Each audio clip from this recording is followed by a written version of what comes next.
High schools are currently looking for new officials in almost every sport. Who looks good in stripes? Anybody looking for a way to stay connected to a sport they love. If you like the idea of giving back to your community while earning a few extra bucks, chances are you'd look good in stripes too. We want to hear from you. We need to hear from you. No officials means no games. No stripes means no stars. And what kind of America would that be?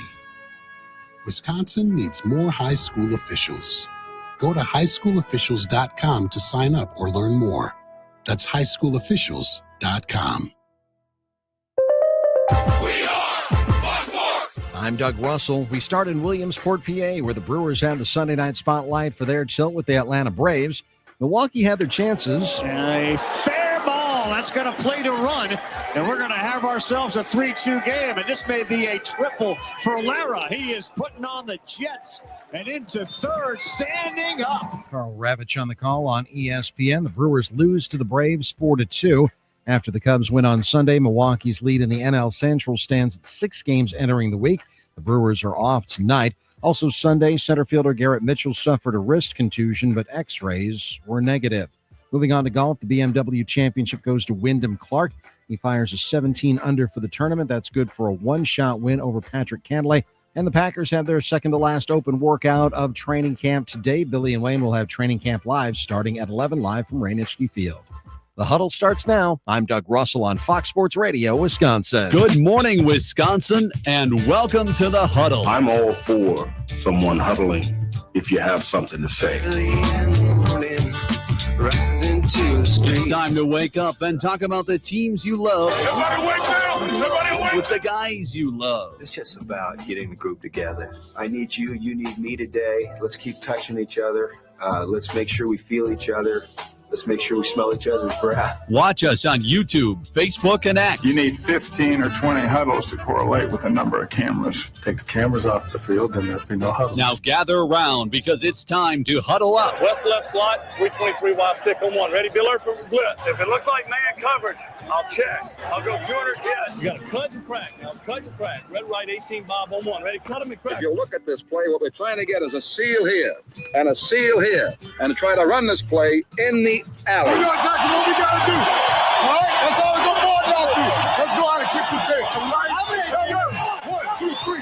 Keep doing what you're doing. Sit down guys after and make the play. Be right, all the way outside. Wide, left, fake, 396 bag, B hand, C puck. Is that long enough for you? I want you to be proud of your profession. It's a great profession. Go out there and play this ball game like I know you can play it. With Drew Olson, Mythical, legendary figure. Bill Schmid, Oh, my God. This man's been out all night. and Armen Sarian. This is it. Don't get scared now. Sanchez, we ready? Fox Sports Radio Wisconsin is on the air.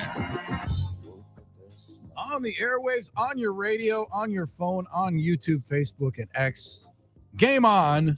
Welcome in, 5 o'clock clubbers. You've stumbled into the Huddle. Fox Sports Radio Wisconsin, 920 Milwaukee, 1070 Madison, everywhere on the iHeartRadio app. I'm Drew Olson. Bill Schmid will be here directly. He's getting an extra hour of sleep because he's going to come in on his way to Green Bay for a spirited Packers practice, one of the last 2 public practices of the year, one of the last 2 training camp lives of the year. That kicks off at 11 o'clock, and then we're getting ready for that joint practice against the Arizona Cardinals on Wednesday. Armen Sarian is at his post, and Armen, I was thinking of you last evening. Wow. It's a good or a bad thing, I think. I was watching the Brewers and Braves cavort in Williamsport, and I'm watching the way they present the broadcast kind of through the eyes of 12-year-old kids. Loved it. And you are the most 12-year-old kid that I know in the body of a 40-year-old man. And I think you had to love it. What was your take on the proceedings of the Brewers and Braves visiting Williamsport? Yeah, I loved it. I thought it was awesome. And I do love that, Drew, you're thinking of me. That's always a good thing. But, I try and keep that sort of, childlike excitement and whimsy inside me if I can. I think it's always good for all of us to do it a little bit. We don't become too cynical of any moment, and we stay grateful for the little things. And that's always a good thing because when you were a kid, you are. And something like just big leaguers being around, someone buying you a free Gatorade, I love that. I saw Trevor McGill. It was great to see Lily Zhao and everybody else out there covering. So it was just fantastic. And, in the back of your mind, you think to yourself, oh, big league game, what the major league sport has become. How can they do it in a place like Williamsport? But they pull it off fantastically. And it's somewhat similar to the Field of Dreams game, right? Because they're playing in a makeshift I was wondering stadium. about that. But in a lot of ways, it's different because in a lot of ways it's better because it's not based on a crappy movie. Okay, yeah, right. Okay, I love it. We'll take any chance for you to litigate that movie, Drew. Yeah, yeah. No, but it's just cool because the kids are already there. There's a lot of excitement there, and I think they picked a couple of the right teams in that. The Brewers, not to be such a homer, but the Brewers personify everything the game once stood for and what it still aspires to be. I believe. In Major League Sports, we know a lot of it has changed. A lot of it is going to continue to change, and about what this truly is in the end, and it's a kid's game.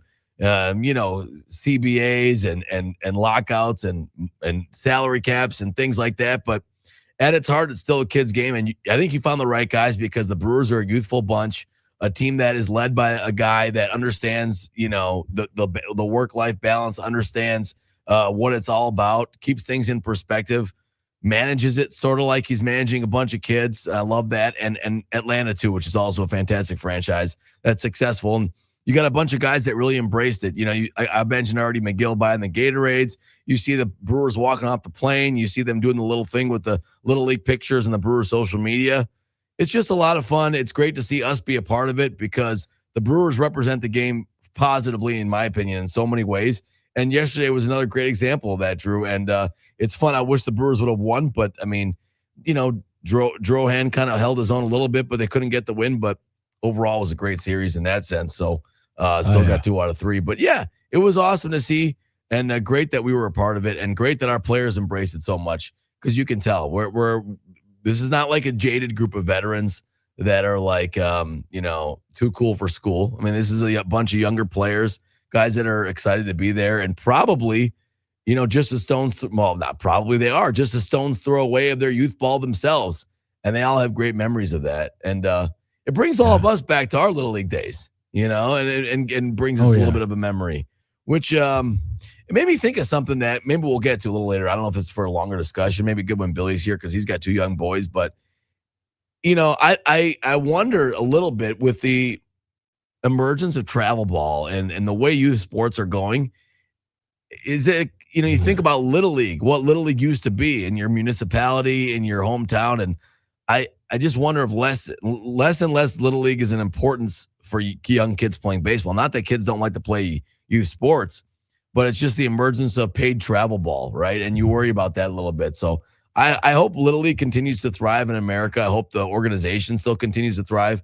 And I hope a lot of our kids that love playing baseball still participate in their local Little League, because I think you lose a little bit if it's just the whole travel ball thing a little in some sense. Yeah, there's that part of it, the corporatization of youth sports. Yeah, and maybe that's a longer discussion. But how do you have that discussion? Because I once again, as is often the case, I'm a man in deep conflict as I wrestle with my opinions on things. Mm-hmm. And I've said for years, I think it's cheap programming, and ESPN has in some ways exploited the Little League World Series. Interesting. It went from, it used to be on like Wide World of Sports on Saturday and like for the final, right? Or, they would, and then they showed the final on, the big ABC or whatever.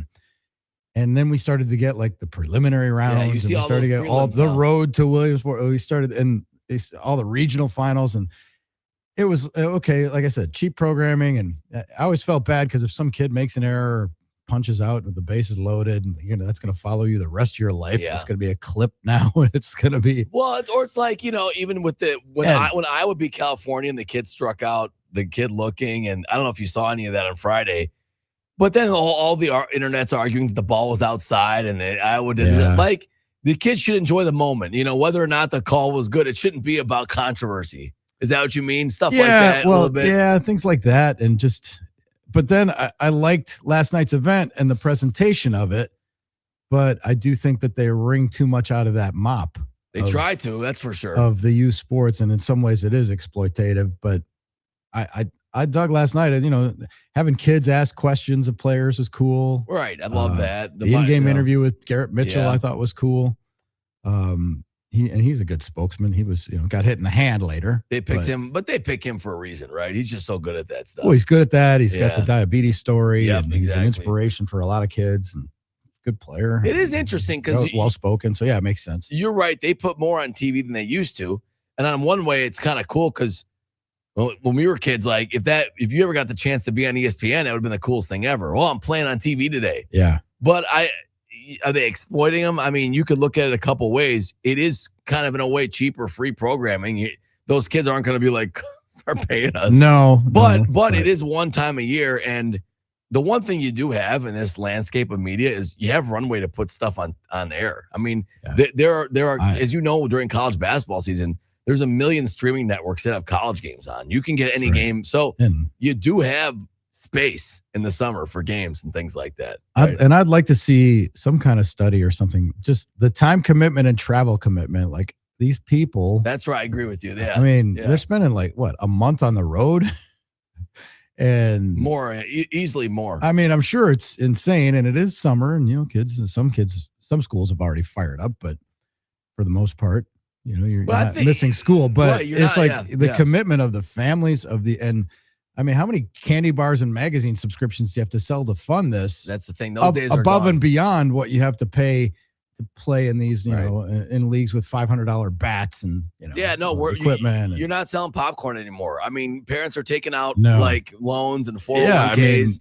That's what I mean. That's what I mean. And with travel ball, it's like the ones we see, Drew, it's like watching the Olympics and watching 7 gymnasts, but there's thousands and thousands of others of parents paying for lessons and going to gyms and chasing a dream. Traveling to this is just the tip of the iceberg of the kids that actually make it onto a Little League World Series team.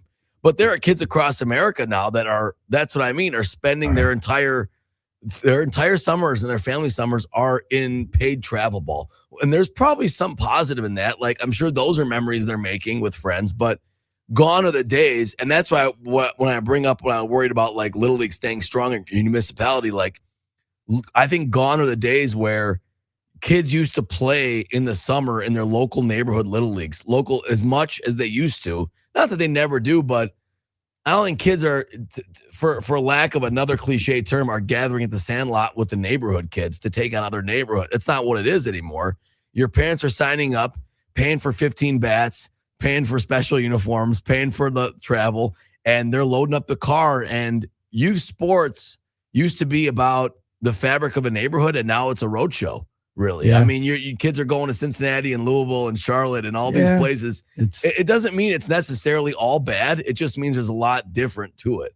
Right. But you're right. I mean, a lot of these kids are losing their summer doing it, but maybe this is what they want to do. Well, yeah. I mean, I'm sure it's the greatest ride of all time, and you'll remember it for life, and you do form the lasting bonds, and one or two of those kids might crack through. Some of them might play a different sport at a high level, but some of them might crack through to play in the big league someday. Yeah. Like maybe some kid that was interviewing, Logan Henderson will pitch in the big league someday. You don't know. But it's cool. But I am, So part of me is, I tend to question the corporatization of it, and because money and commercialism tends to pollute everything. And they especially when they're portraying it as pure. They market it as Little League Baseball is pure, but is it really at these high levels of, that's what I'm saying. It's like, so I'm a man in deep conflict. Mm-hmm. Now, there's always a business executive out there trying to make money on something. Exactly. And that's absolutely true. We saw it with every Olympics. What sponsors are we selling to the audience we're attracting from this? Now, does this, so Billy and I, we famously had a heated discussion when everybody, and people were watching, and especially here because the Brewers were in it last night, but when everybody was captivated in the winter watching the Olympic hockey tournament, and Billy thought it was going to be a huge springboard for the NHL, and I said, no, it's not. It's not. It's people aren't going to be watching the Flames play against the Stars on Tuesday night because they're charged up about the Olympics. And I think I was right on that. It wasn't, or signing up their kids for youth hockey. Wasn't that the other part of that debate? Yeah, that was part of it too. I just didn't think it was the springboard. It was fun to watch, but it was one of those fleeting things. Now, I think if you're, I don't know, maybe Billy's kids are charged up on baseball anyway. 3-1. They couldn't be bigger fans. Carson came out. But does it make anybody want? Does it make anybody? I mean, yeah. If you're his kid was does it make you want to play harder and have your team get there? Sure, I guess. It'd be. Oh, wouldn't that be great? Imagine put yourself, Armen, into the small uniform and small cleats of a kid playing Little League now. It's like, oh, that would be so awesome if we got to do that. And the kids from Whitefish Bay damn near did. They were so close, man. I still feel. And I wish they would have. I know. You mentioned Lily. They were so close. Locally, Lily Zhao from Fox. I think she was the only one there locally. Well, Adam, obviously, but yeah. Who? Adam McCalvy. Well, I mean, but right, I mean, local TV and stuff that aren't Brewers coverage related, aren't Brewers centric, but had Whitefish Bay gone, everybody would have gone there and covered them because it would have been the first team in Wisconsin to go and play in Williamsport and have the Brewers as the backdrop. They would have hooked over and even stayed after the Blue Dukes or whatever they call them were eliminated. So, yeah, that coverage was cool. And again, but I wondered, and hit us up, talking text line, check in 5 o'clock clubbers. I know it's Monday. I saw a couple people, the taillights were on in the parking lot at the Y. Sociopaths waiting to get in at 5, beating on the door to get their workout in. Statman Steve texted us. He was in the 4 o'clock club. Of course. Yeah, Statman Steve. He was here. Yeah, he was here early. But I wondered when we'd get this sentiment, because you think about this, and for the Brewers last night, somewhat analogous to the Packers going overseas. You're playing a game, you're picking up, you're flying the whole operation, and we're going into a different place to play a game for TV on game day in front of a crowd. I don't remember any time a pro team's flown on game day unless it was like a weather emergency. I thought they flew out after Saturday. They were according to the internet, they were the videos I saw, they flew in yesterday morning. Oh, okay. Yeah, which I thought was kind of like, wow. Yeah. That's cool. Anyway, I got this, and I was waiting for this one, and it comes from Mike and Racine. Yes. I think the Little League Classic is a good idea. It was really cool, but I don't like the Brewers having to give up a home game for it. And I was wondering who was going to bitch about that.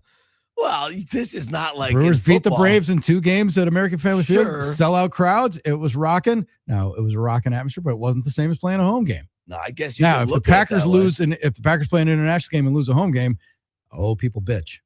Yeah, the implications. Lambeau is a sacred experience, exactly. And they want the advantage. And you have 8 or 9 home games in the NFL, and losing one is a lot bigger of a deal than losing 81 out of 80 or 80 out of 81. Yeah. I don't know. I didn't think about it that way, but I guess that's technically true. The Brewers lost a home game when maybe they had a slight edge to win an extra game.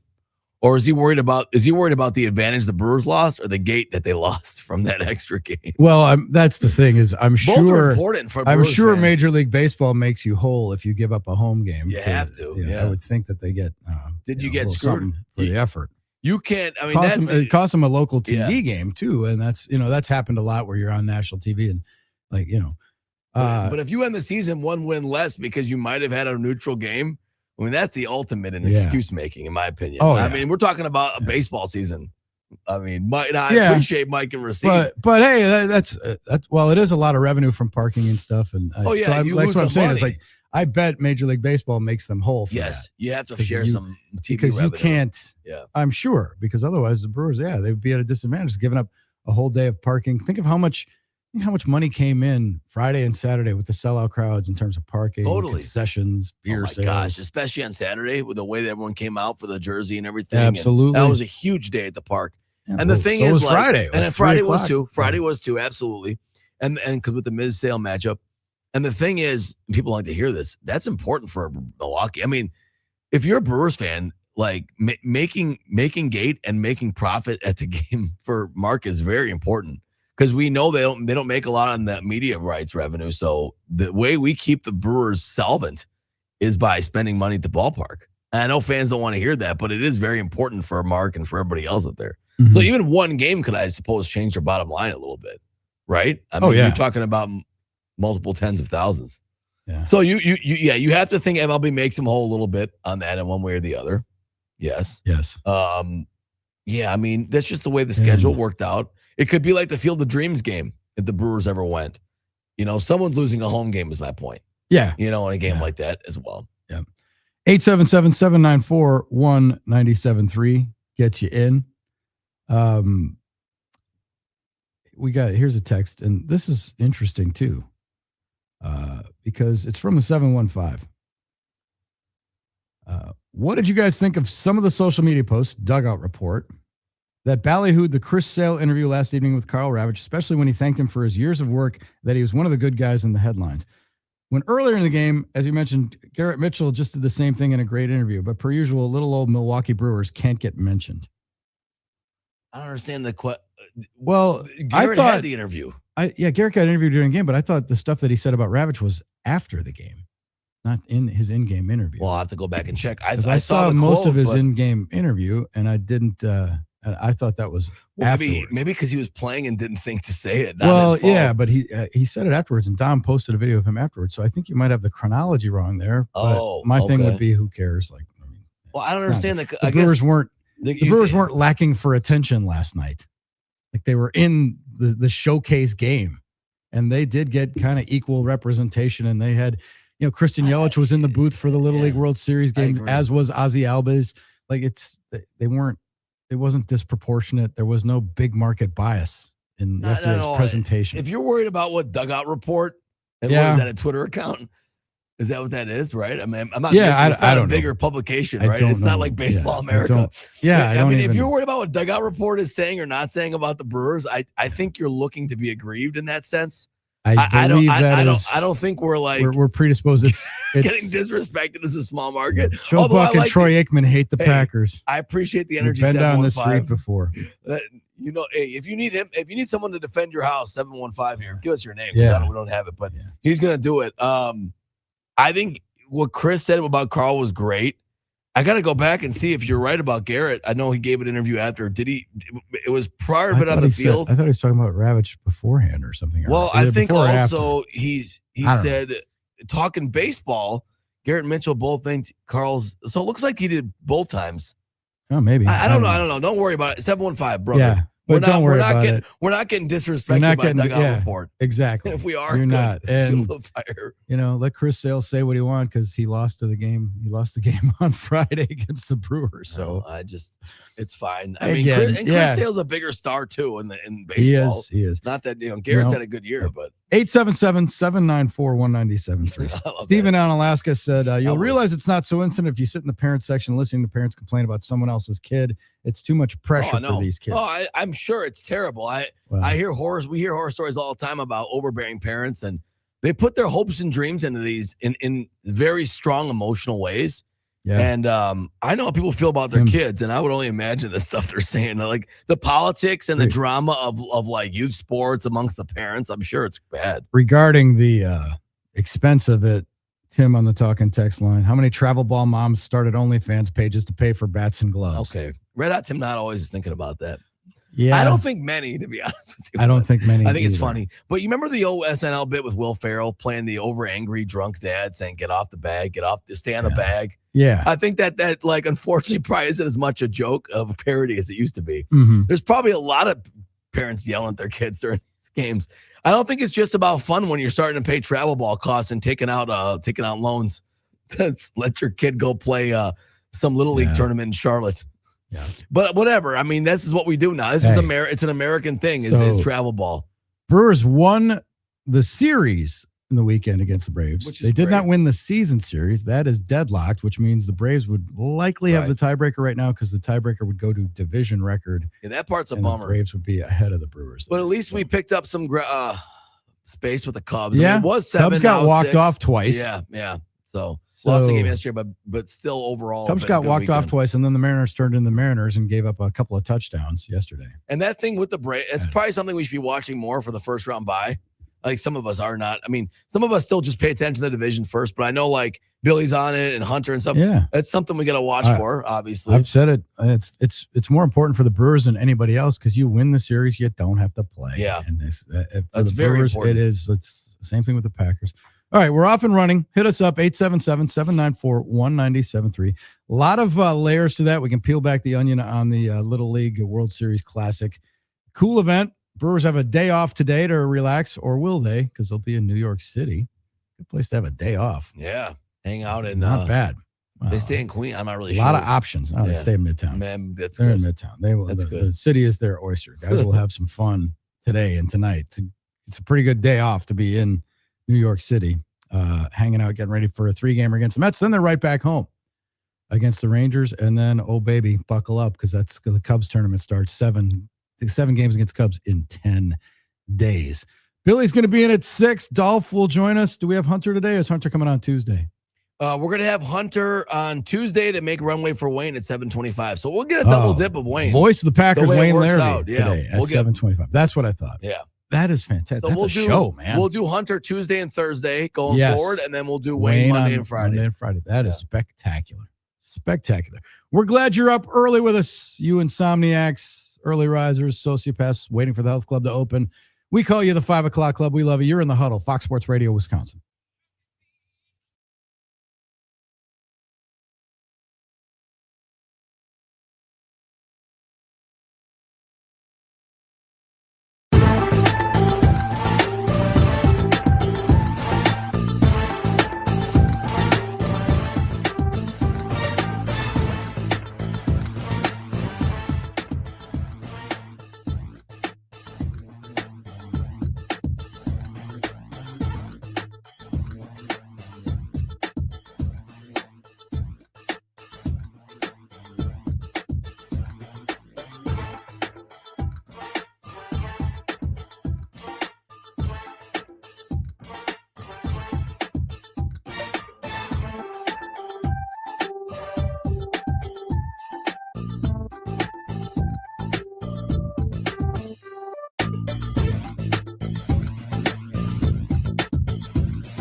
wanted to say one thing to you real quick. I appreciate all that you've done. I know this is your last broadcast.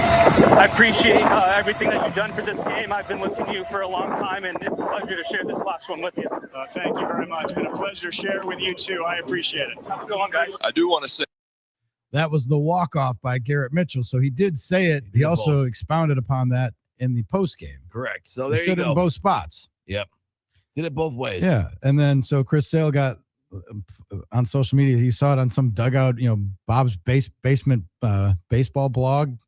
Talked about Sale or sure some Braves fan. Who cares? I think it's a good account. I'm sure it is, but I don't think it means that the quote unquote media is aggrieving us. But yeah, that was it. I guess someone mentioned Chris, didn't mention the Brewers. Hey, that's okay. You know what? 715's he's got that hometown energy. He's got that hometown, I'm protecting my house energy. He's looking for people fighting against his kids. I love that. No, you guys, come on. Save it for Buck and Aikman. Not a big deal. It's fine. It's not a big deal. There are real times when we're getting disrespected as a small market. Let's save our energy for that. This one isn't. This isn't one of those times. Steve's video experience morning, guys. Morning, Steve. I would like to know more about the video experience. I always see his name. Steve's video experience. I don't know what that experience is, but I'm gonna have to check video experience. I have to check out your account. If you're checking out our video, I'm gonna have to check out yours. That was a YouTube. It's got on YouTube. So appreciate you. Good morning, Steve. Appreciate everybody watching us already on the stream this morning. So back at it on a Monday, Drew, for sure. All right.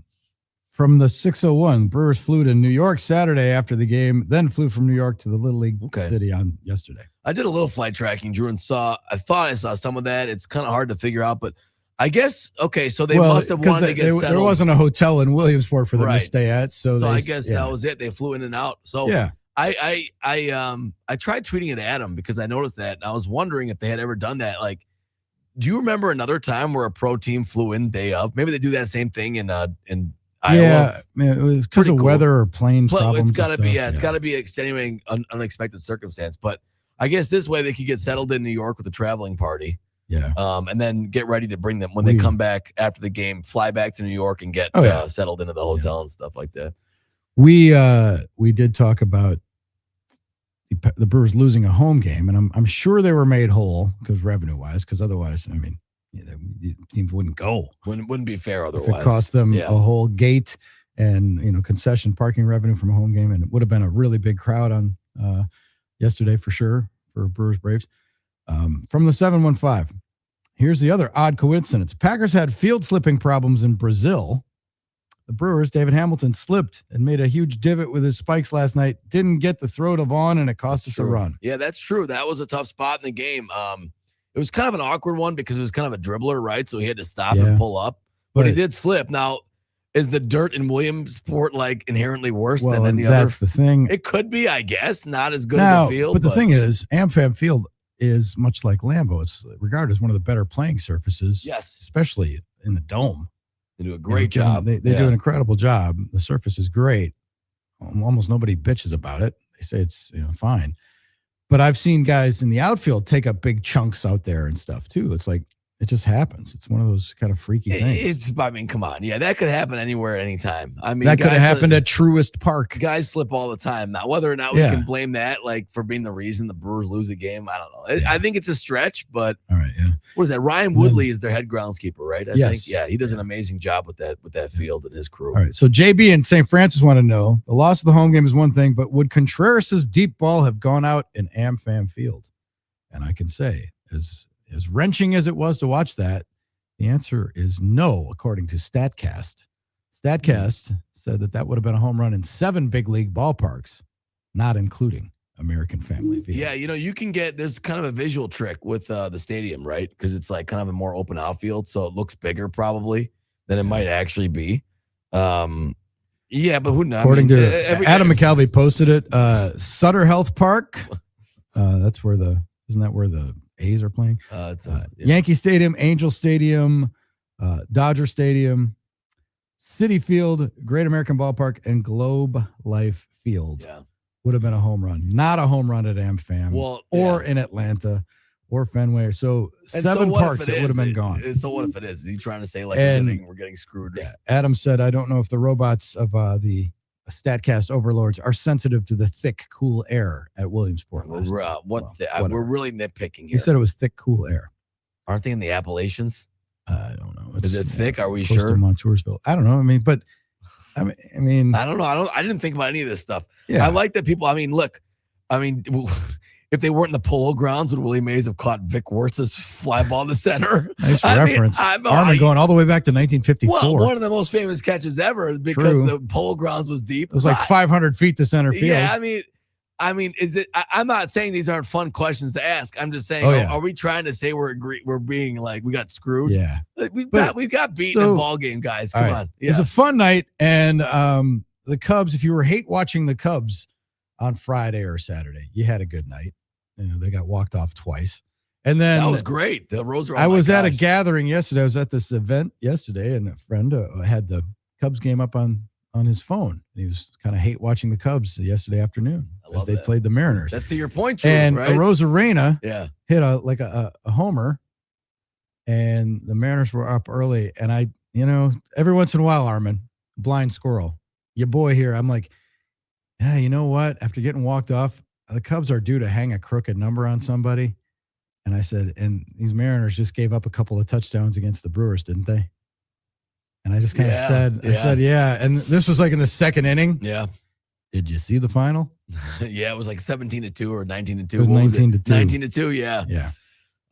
Boy, the Mariners, if you're a run differential guy, they're getting really messed up on that. Oh, my God. However, would you rather win 2 out of 3 and then lose one? Well, that's the thing. Lose one like that, of course you would. You would. Now, the run differential guys would disagree. They'd say over time you want runs, not wins. It equals out. I know, it does. It does. Still, a run differential is still a pretty good Pythagorean indicator of how you should be playing and how you're playing. But nevertheless, I felt it in my bones that the Cubs were due to get up off the mat because, Friday didn't go their way. Counsell got ejected over the weekend on his birthday. That's when you make the bully mad and he's going to, get you back. Cubs put it up. But the Brewers still, and it's funny, I'm talking to fans yesterday when, they were feeling it because at the time, before the results of yesterday, the Brewers had a 7-game lead. Yeah. So a lot of us were, they're like, oh, God, I can breathe again. I got down to 4. I thought, oh, my God, I got 3. Like, oh, my God. Good, feeling and then it was like 7. Oh, much fans. more comfortable at 7. 7 seems like a comfort level. And I'm level. like, I know you follow the horse race, but you just think to yourself, like, where are they going to end up? Mm-hmm. Like, what? It's where you end up, right? The day-to-day is interesting to watch, but does it really matter what the lead is at a certain point? Like, how many games are you going to win total? Well, it matters to an extent because if someone eventually passes you, like 3, when it but got if someone to 3, passes you, when it got to 3, it was more nerve-wracking than now because you had less cushion. But I get your point. It's like these things. Yeah, but having cushion doesn't mean you can go ahead and lose games because you got a cushion, is what I'm saying. Is you're trying to get to wherever you're going to get to. Well, you want the buys and stuff. There's other things. There's other fish to fry for the Brewers. Because if I'm not mistaken, don't the Brewers are now 81-50. Correct. It's fantastic. I mean, that's amazing. I mean, we're not even at the end of August, obviously. It is amazing. It's August 24th, and this team, if they go 18-14, Drew, I think that's the number. They could win 100. 19 and. No, it would be 19 and 12.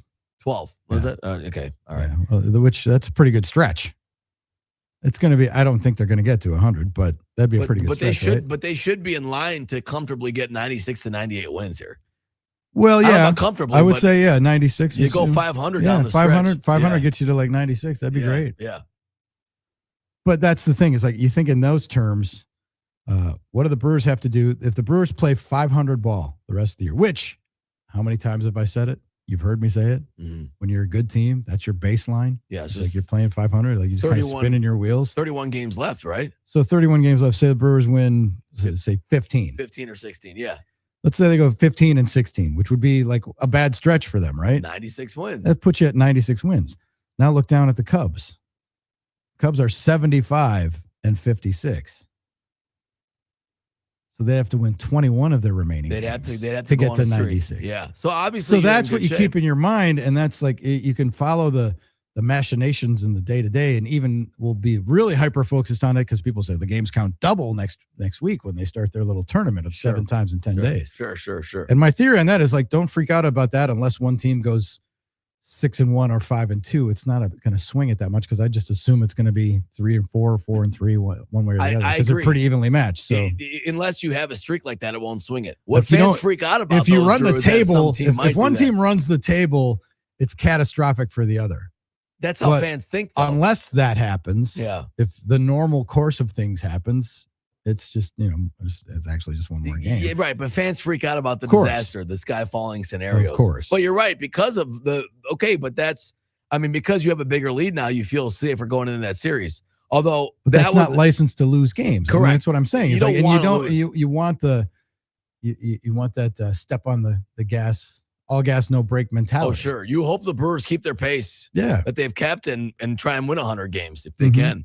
Yeah. So I think there's no question about that. Put it this way. I'd rather be 6 up than 6 down. Absolutely. Absolutely. And if I'd rather be 6 up than 3 up. And I'd rather be 3 up than 3 down. I'd rather be 3 up than even. Absolutely. But you want to be as good as you can be all the time. Like I'm sure there's even fans that are waking up disappointed because they were 7 up and they could have gone up in 7 and stayed. Well, like it's just it's just the way you think on a day. But that's what makes baseball fun on a day-to-day basis. And we talked about that. Is that you're able to follow that from day to day. Yep. You don't really have that in the NFL, and you don't really care. By the way, you're old enough to remember when people thought the Pirates were going to be good this year, and like they're going to be good. They're working. They're spending money, guys. And then I got a bunch of people in the Ozarks pissed when I went on the thing and we posted the clip of me saying like the Cardinals are a year or two away from even threatening where the Brewers are now. Sure. And people were coming at me from St. Louis. Oh, were they? I didn't. Cardinals. I didn't remember. Are that. 500. They've lost 3 in a row, but they're 500. But the Pirates now are 18 and a half games out of first. Yeah, the cream's risen to the top. Yeah. And it didn't take long. It takes a couple months, but it's baseball. It was Brewers and Cubs. Exactly. And that's the way it always, You can look great through the All-Star break, but you can kind of tell how your team is built. And I learned that from the St. Louis guys when they used to tell me that about the Brewers. Right. Yeah, you got a nice squad here, but you're not built to last for 162. It takes a long time to turn that ship around. Yeah. It absolutely does. Absolutely does. Billy's going to be in at 6. We got Dolphin at halftime at 6:30. Hunter report. We got one coming. We're going to spin through Hunter's recap of last evening's proceedings. And we're also going to talk to the great Wayne Larrivee, voice of the Packers. We'll get his thoughts about Friday night in Denver. Nice night for the Packers.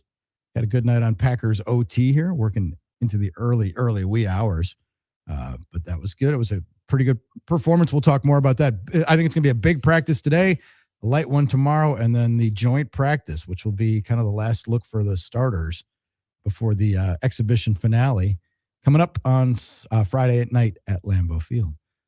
Get yourself a comfortable chair and a cold drink or hot beverage of your choice. You're in the Huddle, Fox Sports Radio, Wisconsin.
Drew and Armen bringing it to you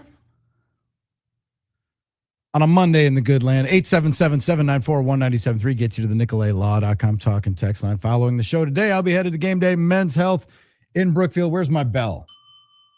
Check out GameDayMen'sHealth.com. See how they can change your life. Find a clinic near you. Sign up. Go in to cost you nothing. Take a blood test and see if they can change your life at GameDayMen'sHealth.com. There's one right up here by the station, too. I always drive by it. Highway 100. Yeah, that's right. Hales Corners location, Brookfield, Delafield, Shorewood. They're all over the place. Clinics near you, Middleton for the folks in the 608.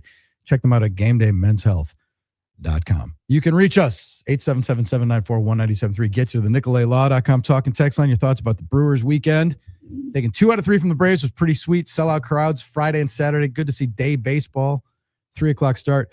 There's a media thing that we're going to bring up when Billy gets here because I got to get his take. But awesome. Going to have some fun throughout the day. Billy and Wayne will have training camp live beginning at 11 o'clock. They'll be live from 11 to 1. A spirited practice on tap for the Packers as they get ready. It's crunch time in camp here. We got one more preseason game left. That's coming up Friday. Joint practice on Wednesday. Against baby brother Mike LaFleur, bringing the Cardinals in.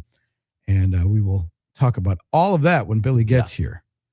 But right now we have an update from Hunter Baumgart, who recapped last evening's proceedings and will catch us up on all things Brewers. Take it away, Hunter. Thanks, guys. A 4-2 loss for the Brewers last night to the Braves at the Little League Classic. Main reason for their loss, they were 2 for 12 with runners in scoring position and left 11 men on base. That's usually not going to win you a lot of ball games. Garrett Mitchell left the game after being hit in the forearm with a pitch. You never love to see that, but initial testing says it is just a bruise per the Brewers. So hoping that he doesn't miss any time. We'll get more of an update coming up tomorrow when the Brewers travel to New York to face the Mets over the next 3 days. Starting tomorrow night, all 3 games going to start just after 6. So I'll have you for the baseball pregame show all 3 nights, Tuesday, Wednesday, Thursday on Fox Sports 920 in Milwaukee and our social channels 5 to 6. Can't wait. And the starting pitchers for the series for the Brewers, Kyle Harrison on Tuesday, Dustin May on Wednesday, and Jacob Mizorowski on Thursday. This report brought to you by Import Minded, your trusted choice for exceptional vehicle care on South 27th, just north of 894. Back to you guys. Thank you, Hunter B. Always working hard, even on the weekends for us. I mean, I'm sure Hunter had some FOMO and would have loved to have been. His love of baseball and the fact that he used to coach. I was just going to say, there's a guy who should have been at Williamsport. One of these years, Hunter, but that would have been awesome because I know he would have loved it. Williamsport seems like it'd be a cool thing to experience. As an interesting hypothetical, we always have those like velvet rope things or VIP trips. Sure. Would you rather go to Williamsport to experience the Little League World Series or Omaha for the College World Series? Yeah, I'm sure both have a similar feel. I think a lot of that there's depends more drinking and debauchery in Omaha. That's probably where I'm going. I think if you're looking to party, that would be it, right? The college bars and Omaha is kind of like Milwaukee, a smaller version. But if you're looking for more of a family-friendly experience, that's probably. I don't think that bars have like shot competitions exactly in Williamsport. I've never been there. I can't say that definitively, but I'm going to guess that the drunken debauchery, I don't think that. I don't think the South Korean contingent is going to try to outdrink the LSU contingent of the College World Series. I get your point. Now, the thing is, I'm just saying. I think it's also one of those things where what's going to be going on there when the game and the tournament isn't happening. It's like when I went to Churchill Downs in Kentucky, there was the Kentucky Derby was not going on.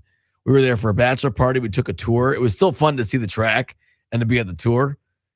I don't know. I mean, walking around the Little League fields would be cool, I think. But I think it'd be just a set of Little League fields. If you were, am I wrong? I mean, maybe I'm wrong, but I don't think it would be the same as if the energy of the tournament wasn't there at the time.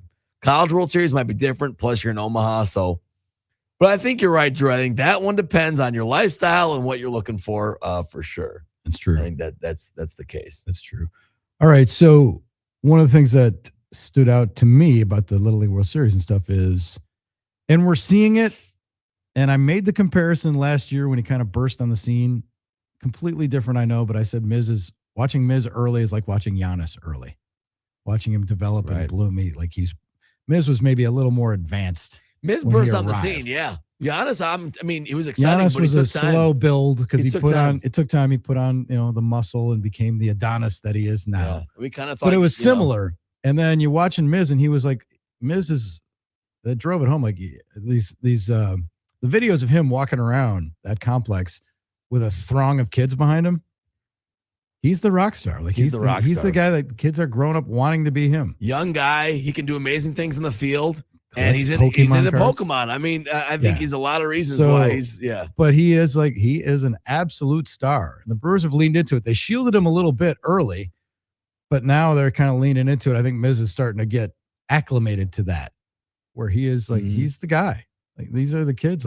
And so many kids are asking the questions like, "Oh, how hard you throw when you were our age?" Right. And like that stuff, Like when you can do stuff like that, besides just play well, it's exciting. It's not this that he wins; he throws harder than anybody else. He can hit a ball. It's cool. Pretty well. Well, we're going to talk more about Miz tangentially and the Packers, Brewers, and the whole sports landscape when Billy gets here. Billy's going to be arriving momentarily. Wayne Larrivee joins us at 7:25. You are in the Huddle, Fox Sports Radio, Wisconsin.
I'm Doug Russell. The Brewers got back to their Little League roots on Sunday night, the annual Williamsport Classic. This year, Milwaukee took on Atlanta, and the Brewers flashed some leather for the kids in attendance. And that's a liner, and it's over the head of Ortiz. Acuna coming home. Now he puts the brakes on. Now dives back in. He's out. Carl Ravitch on ESPN with the call, and just your typical 7-2-5 putout.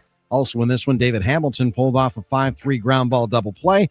Only really impressive when you find out the first putout was at second base, not third base, as Hamilton traversed half of the left side of the infield just to make the play. Wasn't enough, though. The Brewers still lose to the Braves 4-2 in Williamsport. The Crew off today. They'll take on the Mets in New York tomorrow night to start a 3-game midweek series. After the Cubs win on Sunday, Milwaukee's lead in the Central stands at 6 games entering the week. Hour 2 of the Huddle starts now. I'm Doug Russell on Fox Sports Radio, Wisconsin. Good morning, Wisconsin, and welcome to the Huddle. I'm all for someone huddling if you have something to say. It's time to wake up and talk about the teams you love. Everybody wake up! Everybody wake up! With the guys you love. It's just about getting the group together. I need you, you need me today. Let's keep touching each other. Let's make sure we feel each other. Let's make sure we smell each other's breath. Watch us on YouTube, Facebook, and X. You need 15 or 20 huddles to correlate with the number of cameras. Take the cameras off the field, and there'll be no huddles. Now gather around because it's time to huddle up. West left slot, 323 wide stick on one. Ready, Biller for blitz. If it looks like man coverage, I'll check. I'll go 200 yes. You got to cut and crack. Now cut and crack. Red right 18 Bob on one. Ready, cut him and crack. If you look at this play, what we're trying to get is a seal here and a seal here and try to run this play in the alley. We got exactly what we got to do. All right? That's all we're going to down to. Let's go out and kick the tape. All right? 1, 2, 3.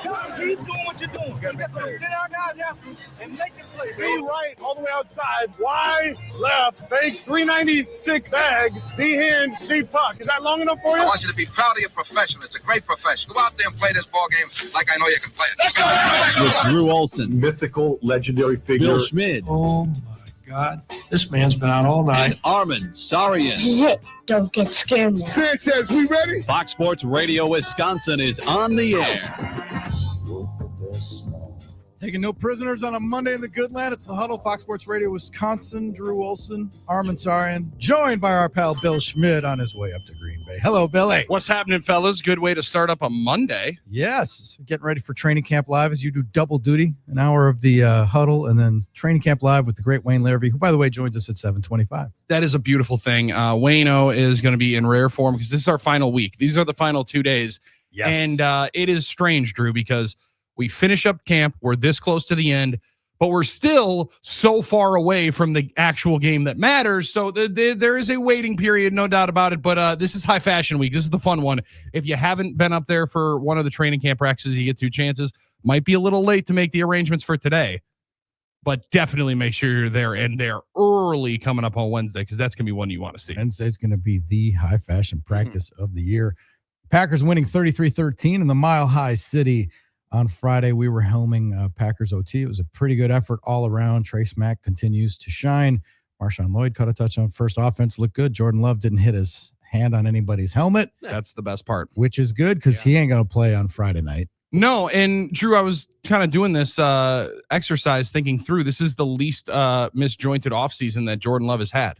That's true. As the starter of the Green Bay Packers. The first year, every conversation, rightfully so. The first year as a starter, how are you going to take over for Aaron Rodgers? Then he has the contract conversation where he misses the first week plus into year 2. Last year with the hand, wasn't taking any snaps under center for a good week and a half, 2 weeks. And then that even bled into the season where that was eliminated.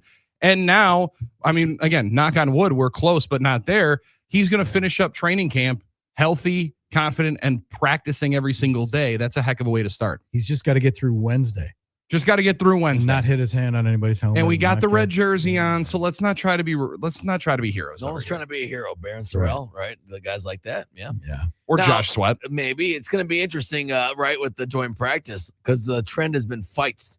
Not that this doesn't happen, as happens every year, but the trend has been fights across the NFL. Yeah. Now, can you imagine the brothers? Mike and Matt got to, like, LaFleur's not into that. He thinks it's stupid and that they shouldn't fight, but it is hard to avoid. Well, you can't control them. Tale as old as time. It happens like every time there's a And I'm just excited to see who ultimately gets into it, because a couple of years ago, when they did it against Seattle, I think, right, Billy? Was when Elton Jenkins got into it, then ended up finding himself playing the whole first half of the final preseason game as a nice little punishment. Yeah. We'll see if anybody finds themselves in on Friday night that wasn't planning on playing. When you're talking about a game like football and guys start seeing a different uniform finally, and one guy plays harder than you think he should, and he's pushing harder and you push back, it's hard to control the emotions and the minds and bodies when they see red athletes like that, so you never know what'll happen. Never know.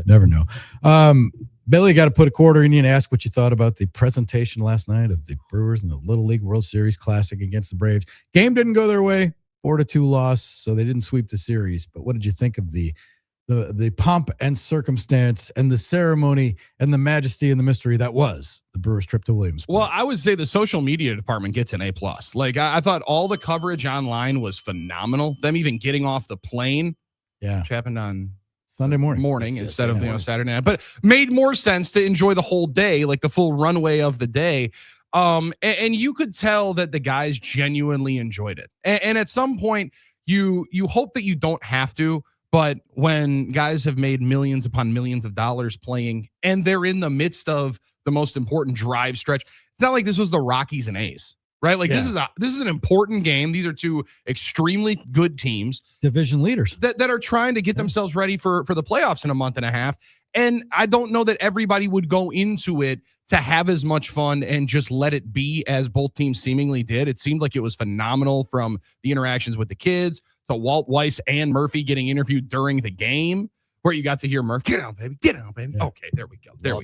So I thought it was A1. Now, I will say, I had accidentally tapped in on the alumni cast a couple of times back to the other. I didn't watch that one. I didn't realize that there were two broadcasts. I didn't know that it was a college football playoff game where we needed two broadcasts, but I'm glad we did. The cool room. A1 by ESPN, and it was way better because Carl Ravitch was there getting flowers. That's right. The only thing missing from that show from ESPN's bloated corporate human centipede of promotion was McAfee. I thought he was going to sing the seventh, "Take Me Out to the Ball." Exactly. Like I thought that. What are we doing? Isn't he from that region, like kind of a West Virginia, for sure? He's a Pittsburgh guy. That would have made way more sense. I didn't think about, that's so true. I didn't think about That's the one thing I was surprised, because I think moving forward, anytime they have anything like this where there's eyeballs on ESPN, you're going to see McAfee. Well, and the new one from Front Office Sports this past weekend, Marchand's, was a part of that big $60 million deal. Is apparently every night that the Manning cast is not going on, they're going to do the on-field cast. Now, that's also going to be a hell of a difference with the NFL, because they have never let anybody on the sideline that doesn't have to be there. You and I see it as much that if you do not have the exact specific, they're as minimalistic on the sidelines as possible. Instead of 6 guys that are standing right underneath the goalposts and maybe catching field goals, that'll be a different blend for the NFL. That's for sure. Wild. That's like a full-on. Remember when Siragusa used to do it from the field? Yeah, it was like a full-on Siragusa. Yeah, and Tony was just the best at it, right? Because Moose and Goose, and all of a sudden, let's go down to Goose on the sideline. Let's get windy down here, boys. 15 degrees. He's got like maybe the lightest raincoat on you possibly could. It's a little wet, but it's going to be okay. And I love that it wasn't like a regular sideline. It wasn't even a camera. Like, they would just turn his mic on sometimes. You're like, it's getting pretty my crazy. ears are starting to freeze a little bit down here. The wind's swirling. All right, thanks, Goose. We'll thanks, back Goose. up. Let's go back upstairs. The old school, like the first edition of a GoPro camera that they put on him before that was over. Well, you always have to push, new limits when it comes to broadcasting, and maybe this is the next. But that's an interesting observation. Yeah, I didn't think about that. But I did love, I really did appreciate and enjoy, like, even Chris Sale crowbarring out the time right at the end to be like, hey, I know we're trying to go to a break. Carl, you're the man. And you're the man. Mitchell did it too. Garrett and both did it. Yeah. For them to be able to do that, and Carl Ravitch have his moment, and for him to be lighthearted and have a joke about it with the commissioner, like, hey, can you pull some strings and get me back here next year? It's pretty wild. Like, you just got to have some fun with it. It's one of the most awkward situations in broadcast. I thought he handled it perfectly. It was. He's class act, got to say. And as his partner forgot twice what player they were talking about. Yeah. Whoops. Yeah, well. How does Tyler Malley with Murphy back behind the dish? How does that, calm him down? Well, Pat Murphy started at Arizona State and went all the way through Notre Dame, and it'd been really, really long time baseball, man. That's how it works. All right, it's 2-1. Carl was just picking it up for Perez last night, all night long. It was impressive stuff. Eduardo, that's what he does. just goes off and just has some fun. Yes. All right. So one of the things I want to ask you is a media thing. There's no I-Team media starts with me. We do a lot of the navel gazing. That Sale-Miz matchup was a marquee game, but it was a 3:00 start on a Friday in the good land. And then like Kurt Hogue tweeted the thing like Miz asking like, oh, is this it? Small media contingent. Uh-huh. And Kurt said, and this is the default of any, Brewers beat guy, because that's what I would say too. Oh, the Packers are playing tonight. Mm-hmm. Packers are playing in Denver, and okay, Carly Murata's there because they had the WTMJ, the flagship in Milwaukee for Packers preseason. She had to be down there, but it wasn't so much the Packers as it was high school football. Yeah, high school football. High school football on Friday, and it's the first weekend. Everybody's got their Operation Football, and they're sending camera crews out to all the games and stuff. And the Brewers game ended at around 6 when they're on the sideline doing live shots, and they're getting ready for that. I think high school football dipped into the coverage more than the Packers. Yeah, high school football and the start time, right? Like if I checked notes, 6:00 news goes right up into the news. Yeah, exactly. I mean, you're gonna have to be there. So like, and let's be honest, that's who they're talking about. That like because Hunter was there and Gasper and Hogue and McCalvey, all the normal writers and radio folks. And it wasn't were there. Just there wasn't a lot of TV cameras. Just didn't have the cameras because they were working. Yeah, 100%. I don't believe it was as much of a Packers thing. It wasn't a Packers thing per se. It was more, I think, more high school football and the timing. And we also found that out because it didn't sound like there were a ton of Packers writers out at the festivities in Denver when Matt LaFleur mentions it and goes, all right, who's ready for a short press conference? I think he looked up and saw Mike Spofford and said, all right, let's have some fun. I think it was like Spoff and Spoon, and that's about it. I think it was those two, yeah. It's like, I mean, really, this is a bigger issue, right? That we're not going to get into, but like just in general, media, Jordan Love and LaFleur's, their post-game pressers at Lambeau on a Sunday in October can be 15, 17 minutes. Yeah, at least. And following the trend in Denver, it was 3 minutes each. Yeah, and it was just the facts, ma'am. The quickest in and out that you possibly could find. Wham, bam. That it? That'll do it. All right, sweet. And also, by the way, I'm not talking tomorrow. Because we got that one late on Saturday. We got that late on Saturday. So like I understand, like you said, it's the default setting. If this was the early 2000s, maybe it's a different story. But it's the first week of high school football, and it's also like the big games around the state on week 1. Big, yeah. You end up getting a lot better of the matchups, like Arrowhead Marquette. You saw the incredible game with Kingston Allen against Notre Dame and Nina. So like there was a lot of that. I do like that they are still manufacturing, Drew. They're trying to win the division for the fourth straight year. You do gotta manufacture a little bit of little brother syndrome too. Yeah, right. For like, sure. Yeah, okay, we get it. The Packers are still number 1. No one really cares about us. That's fine. Like, let's get a little bit more of that because the Murphy underdogism is probably out the door now. Kind of. You can't. I don't know that you can really use that one. You're trying to win 100 games, and you're playing on the Sunday night stage there. You got to find something else to be a little bit offended. Well, and we had someone say, "Why did Sale get all the flowers for being nice to Carl Ravitch when Mitchell did the same thing?" Like that's what I thought. Like Armen said, you're looking to be aggrieved there. I don't know that I could hear Mitchell's. All I heard was the wind. I didn't hear much at all about what he was talking about. It was great that he's really good media wise. He's phenomenal, but. He also was like, I'm playing a game here, and he was showing up for every pitch, and he's like looking down at his card for positioning and stuff. Hang on a second. All right, I'm looking where you play. Yes, and 100%. He was not, put it this way, he was taking part in it, but wasn't distracted from the main task that he had, which was being ready for every pitch. And I mentioned it's a little uncomfortable watching when you see the in-game interview in a game for a play that matters. Like, but who was it that had the Brewers had it? It was opening day, I think, for a first baseman. I'm blanking who it was now. But the Brewers had a first baseman that had to take the interview. I'm like, it's hard to play first and talk and do an interview because you're involved in every play. It's a little uncomfortable because you're like, I don't want this guy to get distracted. In an all-star game, it's one thing. Now, yesterday was a different type of game, but for some reason, yesterday it seemed a little bit better. I thought Garrett handled it really great, but you're right, Billy. The mic was kind of struggling with the wind. That stuff happens. Perez goes, is it really windy out there? We're getting a lot of wind. And Garrett so sweetly, just like you said, the nicest media trained guy in the world, puts his hand up to his ear like, hold on, can I make it any better? His mic was on the shirt, so it really didn't help at all. But just like, hey, hold on, let me see. I'll do whatever I can for the program. But by the way, the pitch is coming, so that's calm totally down. I mean, Garrett, I remember he hits the walk-off 2 years ago in the playoffs, and he's fixing Sophia's XLR cable or something like that when the mic wasn't working. He's trying to plug it in right. I'm like, what a guy. I just love that guy, you know? Yeah. Yep, no doubt. What other impressions do you have, Billy? Like just watching it and seeing, like one of the things I came around to is The Miz, as they showed the social stuff, he's the Pied Piper. Oh my he is God. an absolute star, and we see him and we appreciate him. But like, it's like almost like, oh, you mean the nation's taking notice too? When the country is watching too. I think it was either Todd or Adam wrote that they talked to an MLB official that had been there for a couple of different times. Like the only guy that got this kind of pop from the little leaguers, Aaron Judge. And you start to think about it.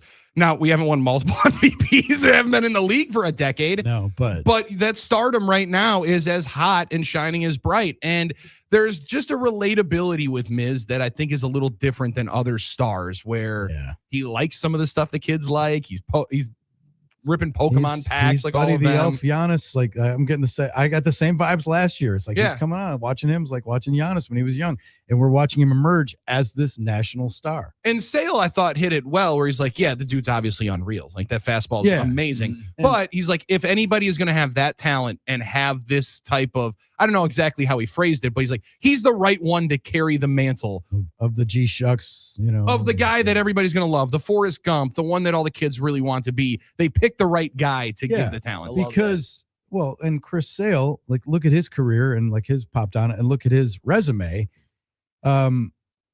Never really resonated like nationally. Like it was a nice pitcher and you like him in your market when he's pitching for you, but he didn't have the profile. That was the most I had heard from Chris Sale. The only other thing I knew about him was cutting up the jersey in Chicago because he didn't like the sleeves. I was gonna say that's what I remember about him is like, so he's more of a probably crusty guy based on that reputation of just. Or he said, I'm the best player on this team and our team is ass. So how about we do what I want to do? Right. But let's make it better. Let's make it better here in Chicago at this point. It's hilarious. You got to be a special kind of guy to also have the nuts to cut up jerseys pregame. I get your point, Billy, but not everyone's like, a lot of guys are a little more like, I'm not going to do that. But you're right. So I think what he's saying is correct. It's like, it's one thing to have the talent, but a guy like Miz who's gregarious and he's got the attitude with the kids and stuff. Yeah. And he's got that kind of youthful whimsy about him right now as well. Will Miz have it in 10 years? Who knows how things will change? I mean, but right now he's got it. So. Oh, he'll get a little jaded. Well, he'll get a little jaded at some point. But make no mistake about it. Last night was cool to see the guys having fun, like Acuna and Contreras' back and forth of when Acuna stole second and then Contreras back picks him over at third. Yeah. The stare downs, the celebrations. Awesome. That was cool to see because you got to see it begin during the year with the Venezuelan team and then hear crescendo before we get to the playoffs, and it matters too much to mess with. By the way, what if Wild Bill had connected and that ball had gone out? Oh. Yeah, that would have been amazing. That would have been storybook. Off the bat, I thought there was no way it was being held into that park. That looked good. And with no second deck, I thought the ball was going to fly out of there. Statcast did say it would have been a home run in 7 big league parks, not American Family Field. Mm-hmm.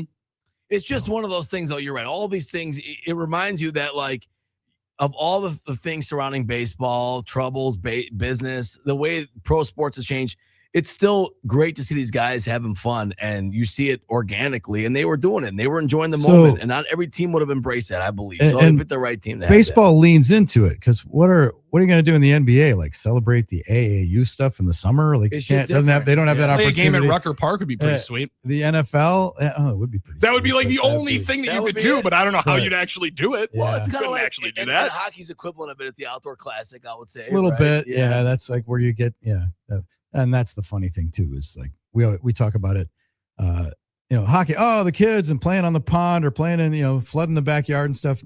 Anybody really do that anymore? Because at the highest levels, these kids, a lot of them can go from mites to juniors and never play outside on the pond. Like they never have to because they're getting driven to practices and it was their charter travel family teams. Charter family status. Yeah, exactly. There was a little convo. I remember when the Admirals did their game in Minnesota and it was super cold that day and it was a great memory. And Aaron Sims and all that stuff. But there was a little convo during that time. It's like how many of these kids are just like, pond rats anymore that grow up doing this, and it's like if you're special, you get picked up early, and you are traveling, and the whole travel ball part of this is the underlying. Probably more likely are some of the Admiral players having to flood the backyard for their 5-year-olds, right? Like the ones of like, all right, the little kid wants to go play on the slab, and that's probably about it. The Admirals did that as a promo a couple of years ago. Remember they sent players to like backyard rinks, awesome. and Roscoe, and they were skating around like backyard rinks. There aren't that many of them, but I'm just saying. No, and Drew, it's also like they couldn't play an NFL game at the site of Friday Night Lights. right? Like there's not another way that you could do it. No. Baseball, you can, and they've done a really, really good job of the Field of Dreams one and this one. And Rob Manfred takes a lot of arrows, some very well-deserved. The other ones that he doesn't deserve, though, is they've done a really good job of selling the game and selling this part of the game. That. Good point. Yeah. I like that. And for the record, it's not just because of my hatred of Field of Dreams, but the Little League World Series, the hoopla, is cooler to me than the Field of Dreams thing. It's cooler. because the real kids are there. Involvement of the kids. Yeah. We're not talking about involvement the of the kids. Yeah, not ghosts. 100%. Just Not like the fake kids. I also, there's a part of me, and when I had asked Hunter about it, there looks like on one of those pictures, Jackson Churio's team might have gotten pretty far. I don't know if you guys looked through the Rolodex of awesome. Youth pictures that they had. Sal was having a great time with Jackson Churio had the Latin America one. They were swagged out. They had gotten pretty good. Shockingly so. He was on a good travel team. Yeah. But to be able to also have the guys put themselves back in that same spot and then realize like Jackson Churio could have been playing in this a decade ago. That's the thing, man. Yeah. 10 years? What? 10 years. He's only 10 years older than these kids? It was the kid that's cracking me up. throwing 70 mile an hour gas from 45 feet away. And the Brewers were running all that stuff, and then they were asking guys, and it's like, Christian Yelich, the older guys, like, hey, you remember your first home run like over the fence? And then he's like, no, not really. I don't remember. Garrett Mitchell, I was 8 years old. It was a windy day there on a Wednesday. Exactly. And Meanwhile, Yelich was like, I don't know. I think it was. I don't remember. Also in the pictures, the best part is my wife called it out. Like you look at Yelich's picture. It's clearly a picture of a photograph. Oh, yeah. All the other ones are all Digitized. iPhones. Yeah, All the other ones are, totally. DL Hall. It's picture day. Mom, bring your iPhone. Yeah. All right, boom. There we go. We're all good. I did love Andrew Vaughn, the same exact swing that he did when he was like 8 years old. Yeah. That was pretty cool. And I thought like we got Sal back with the big club just in time for the social media team because Sal was the one really enjoying that like whole thing with the different pictures. It's like he's going to be back this week. Yeah. Good. Yeah, going to be back against the Mets. Yeah, it's going to add a little juice.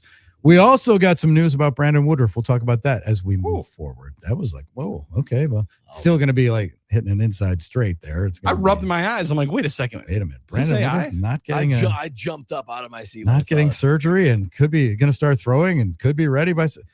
Prepare yourself to be disappointed. Anybody who's thinking like Brandon Woodruff is going to like. Let's just turn them things real blue real quick. Let's pump the brakes. Hey, I remember when Reggie White's knee got healed in '95. All right. Yeah, keep dreaming. Remember that miracle? Remember that big thing? God wanted him to play. This is how I'm thinking. Okay. Exactly. All right. When we come back, we've reached halftime of the Huddle. Dolph is going to pop on in. Our halftime correspondent, Scott Dolphin. We got Wayne Larrivee about an hour from right now. Billy's going to be heading up and training camp live today. Big practice today to get ready for the joint practice. And then that's it. You guys are done with training camp live for camp. It's crazy that we're this close and we only have one more preseason game away. And we still have it feels like a month until the opener. Actually, it's like yesterday I thought, okay, in 3 Sundays we'll have football, right? That's it. Yes, 3 Sundays Scott Hansen will be taking over your television. Right. So we're That's close. Right. Scott Dolphin is next. You're in the Huddle, Fox Sports Radio, Wisconsin.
Rolling through a Monday, we reach halftime of the Monday edition of the Huddle. Fox Sports Radio, Wisconsin, 920 Milwaukee, 1070 Madison, worldwide on the iHeart app, streaming live, Facebook, X, and YouTube.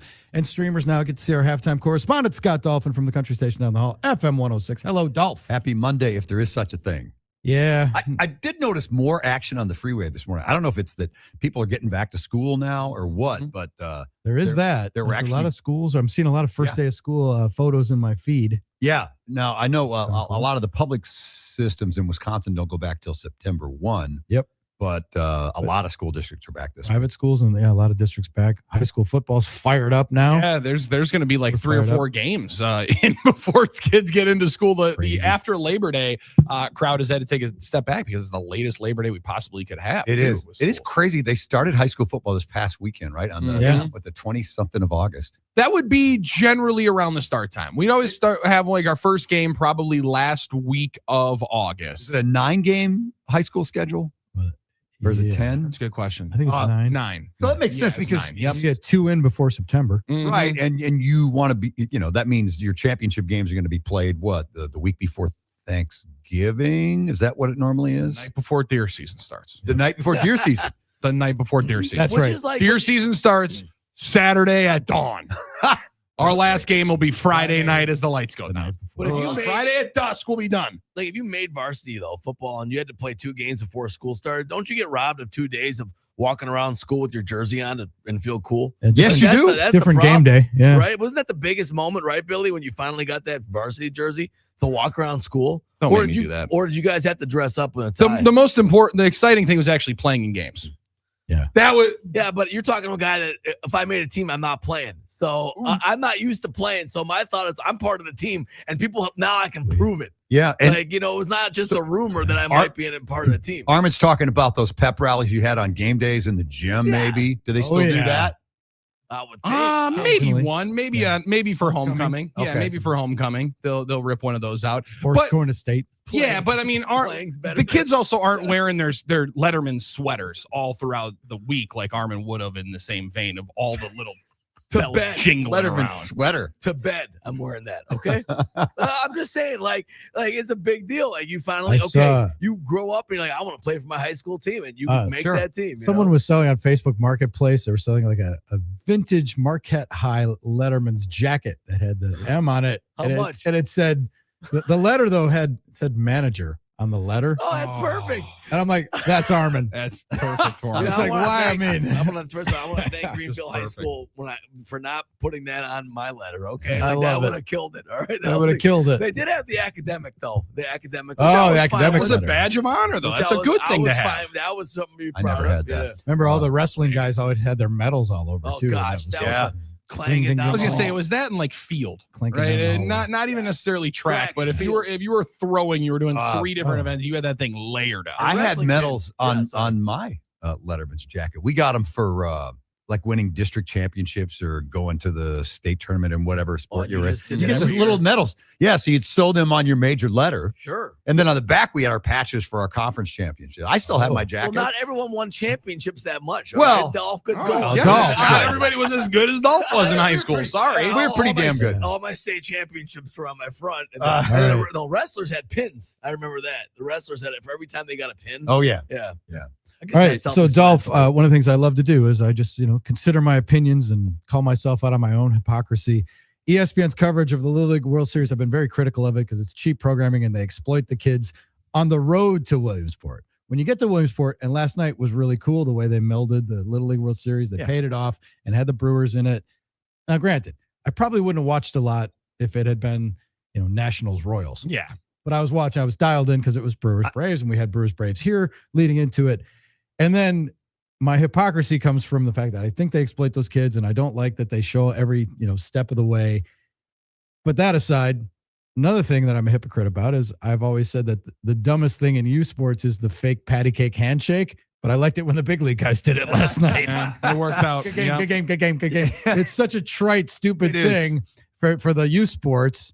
But I thought it was But cool it looked last cool night. as the ceremony with those guys. Yes, no doubt about it. It did. I enjoyed it. I liked the the all-star-esque talking to Garrett Mitchell while he's playing center field, even though he was locked in. He goes, "Oh, hang on a second, hang on," in between plays. Yeah. I love the flashbacks to the Brewers, youth pictures. Yep. Who did you see? Who was it that was wearing a Timber Rattlers jersey? David Hamilton. David Hamilton. Yes. He grew up in Texas. He's wearing a Timber Rattlers jersey. I had to do like 8 double takes. I'm like, wait a second, is this a Halloween costume that my man got, or is that just how good and how big they do it in the state of Texas? They just find all the funniest minor league teams, and those are the clubs you get. And then talking to the dudes about their little league, their memories that they had and how far they got, and they're still hanging on to that stuff, man. Kyle Harrison, I was 8 years old, and we got beat in the regionals. On it. Oh yeah, still bugs him to this day. And then the into bullpen, he's still thinking, I'm K'ing up that kid Johnny Mark. Yes. He tagged me for a 2-run double in 9U. Right. Dare he? Everyone remembers those stories. It's amazing how that works. I also did appreciate the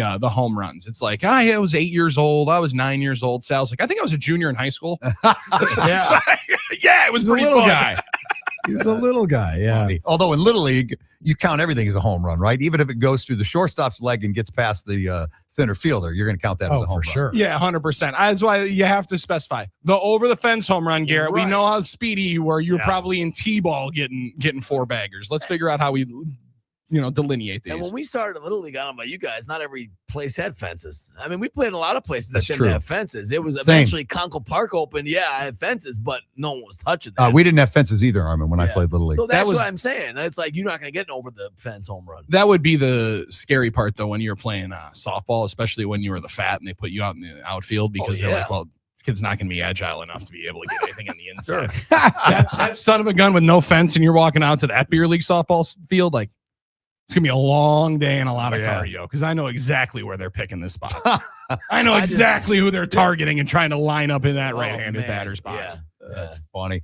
So you saw them like shifting to hit to where you were in right field, Billy? No, it would almost be like a running start. Let's see how much I can turn my body in this batter's box to see if I can dart one right at this fat kid. And then you surprised them to show them how swift a foot you were. Yeah, and then dropped one fly ball, and then it was just game on. I mean, I did end up getting out of the inning, but it was a dicey night for your boy, especially when I realized beer league softball meant you drink after the event. But Bill's like during. That was my first game. I thought me and my buddy were just pre-gaming in the parking lot. They're like, hey man, we do this after the game. Okay, sure. Okay. Duly noted. We did duly noted. In Media League, we did that. People would drink pre-game. Yeah. Oh yeah. Why would duly noted? That Media League was a farce. It was. Why? Because I played. Because everybody brought ringers. Everybody brought ringers. This like Armen. We had a team. We weren't iHeart then, but we had a team, and I swear to God, we had like 4 people that worked here on that team. I know what you're talking about, and then the quote unquote the Bucks media, and then all these other teams that had like strapping, interns, air quotes, interns. We were there to get together and have fun, Yeah. All right, so Duff, I know you were at the Brewers game on Friday. What was that atmosphere like? The game was incredible. It was electric. Tailgating got a little dicey with those nasty thunderstorms rolling through. We fortunately stayed in the lot, and we were under a tree for a while until it started lightning. Then we just got in the car. It was car wash rain and thunder and lightning, and I felt so bad because there was a section of probably 1,000 or so people going across that footbridge towards center field, and it just opened up. It was a deluge of water. Wow. Those people got soaked. But once we were inside, it was great. What an atmosphere. I thought it might be slipping away there late. Got a little dicey. Yeah, but they got it done. Yeah, it was fun. It was a fun thing to be a part of, seeing that pitching matchup especially. Did you laugh at all, though, as you watched the folks walking across the bridge just getting doused? Was there a little part of you that was like, all right, I know I feel bad for him, but I am going to have to chuckle here? Yeah. I did. Yeah, I mean, how could you not? Yeah, you enjoy a little bit of physical. Plunging into a swimming pool physical comedy before you go in. Something to be said about being kicked into every game by the fine police officers and orange shirts on bicycles out in the parking lot. That was a hell of an adjustment for me. When all of a sudden it was in the third inning, like, hey, you guys got to go or you got to get out. Wait, what do you mean? Yeah, I know. Beautiful day. What are you talking about? Or the ones after the game. Because for a long time, that was when the tailgating happened for my family, when my dad would be working right up until game time, basically. So we'll pack the brats. We'll hang out after and let the traffic clear out. let's get out of here, folks. And they're pretty lenient until traffic is flowing really well, and then they'll start coming down. You know, and then you almost hear the dun dun dun dun dun dun dun. The three bikes start rolling up, and you know it's bad news, kicking you out. Yeah. All right, Dolph, I have to ask because we were ensconced in Packers Broncos, and Wayne Larrivee joins us in about an hour to talk about that and what lies ahead here at the end of camp. How are your Bears doing? Because I heard that they couldn't stop Josh Johnson. That's true. 41. His first game was in like 2007. And he was the man against the Bears the other night. I didn't see a minute of that game. I guess the first team offense, Caleb rolled them down the field, and then they had a field goal. They had a PI that put them out of touchdown race, so they got a field goal. And I think that was it for them. The defense struggled, though, against Cincinnati, against their first team. But I don't know. That's what you look at, right? Starters on starters. And it's it's the oldest quarterback room in the league in Cincinnati with Joe Flacco and Josh Johnson. Yeah, I know. Oh, my God. Battling it out. Yeah, Burrow's not a spring chicken anymore either. Like, he's a vet. He's closing in on 30. And I mean, Sean Clifford, you still think of a young player. He's been in the league for a while now. He's 28. He was one of the older college guys in football. So it is a thick one in terms of age for those guys. But it is rare to play your starters when you had the joint practice before. But Ben Johnson said they didn't get enough run. They didn't get enough of a sweat, so they had to play. Well, sure, he's got it. He has the cash checks because he said they're going to be the highest scoring offense since the 13 Broncos. They won shutouts in 37. What's he supposed to do? Now he has to make sure his team's on all cylinders, right, Dolph? I mean, that's what he said. That's your guy. So yeah, I can't wait till he fails. They're going to be a good offense, Armen. They're going to be good. Yeah, they're going to be fine. sure. The defense is what worries me right now because they lost so much personnel, and then of course you have injuries. But maybe he'll sleep in the office this week and tell everybody. Maybe about I would assume that was it for Caleb. He didn't play at all in the first game, and I would assume that series is probably it for him. That's probably it. I give Josh Johnson credit though. He's one of the rare guys. If you look at the Spot Track page, he made less money in his career than years he played. That's not easy in the NFL to do. He played 17 years, and his career earnings are 13.4. But think about that. Well, yeah, I don't think he's ever had a multi-year contract. He's made the minimum every year. Every year. I mean, that's kind of amazing. Amazing. Geez, you got to spit on the guy's grave, too. I respect it. It's a true grinder, but that's amazing. We get excited. We get excited about stories about guys like that, though. I remember the year we went down to Arrowhead to see the Packers play Kansas City shortly before COVID, and who was there? Mahomes was hurt that night, so they trucked out Matt Moore. Matt Moore, a high school gym coach who they had signed earlier in the week. And you get excited about stories like that. He almost beat the Packers 3 or 4 years ago. He almost beat them that night. That was like a 28-24 game. That was the night. What says NFL preseason more than paying full price to see Case Keenum against Josh? I know. I know. When you see Miller Moss taking reps, that's when you know you stumbled into a UFL game. So season ticket holders freaking. It's a crime to them that they have to pay for these tickets. Well, in the 2.5-minute diatribe that Rodgers went into when Mike Clemens asked him about how would you fix preseason, the first thing he said, how about you lower the prices? What are we doing here? We're paying full price for this nonsense. I have a friend who donates his to he's a Bears season ticket. He donates them to Bears charities. He just gets rid of the seats. That's cool. Doesn't go to any preseason games. Good for him. That is the right way of going about it, though, too. Because then you know that they're going most to families. likely the families are going to be finding them. Yep. And for the thing is, for the pageantry of it, it is still football, right? Like it's like if you're going to the Eastern Michigan game against Wisconsin, it's still going to be college football. You're going to get everything in there. I don't think now it's it might that be a little important. different, but it might be a little I get your different. point, But Billy. You get to go to a game. If you try to sell them, though, you can't even get face value. So then what's the point? You're at a loss anyway. So it's But like, what you just said, Billy, is so true for people that have never been to Lambeau Field. They've been Packer fans their whole life. You still get the pageantry of going to a Packer game, maybe under the lights and seeing the team come out with the shiny helmets on, and that's most likely under the lights. They still introduce starters. They do all the fire and everything that you possibly could have. Our friend Deja Smith-Jenkins is always going to be in mid-season form, so it's still a good time. When I was a kid, in college basketball, they don't do this anymore, but they had those traveling teams that were like kind of barnstorming teams that were like pros. Oh yeah, Marathon Oil. Right. Or when I was in Marquette, the first time I was ever in the student section was against Team EA Sports. And it was exciting. It was still, we did all the chants. We did all the introduction stuff. To your point, Billy, it was still the same. So you're probably not old enough to remember, but Drew is. I know when your favorite college team would play like the Soviet national team. the Bucks played them in like the 80s, didn't they? In some Probably event, did. Some event downtown, and it was at the Mecca. I remember when it was almost, It was a tragedy for me in my youth when the Globetrotters were like 198-0, and then they went to Michigan State and got absolutely curb stomped by MSU. They started trying to play games for real. That was a bad idea. Bad idea. That would be like the Savannah Bananas going in and taking on the Brewers, right? Brewers, yeah. Not a good look. Not a good look.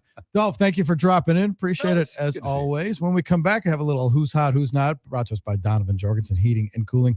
Billy is with us for a bit, then he's heading to Green Bay. Voice of the Packers, Wayne Larrivee, joins us at 7:25. You're in the Huddle, Fox Sports Radio, Wisconsin.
Drew, Billy, and Armen bringing it to you, the Huddle, Fox Sports Radio, Wisconsin. Thanks to Dolph for dropping in. We'll have Wayne Larrivee at 7:25.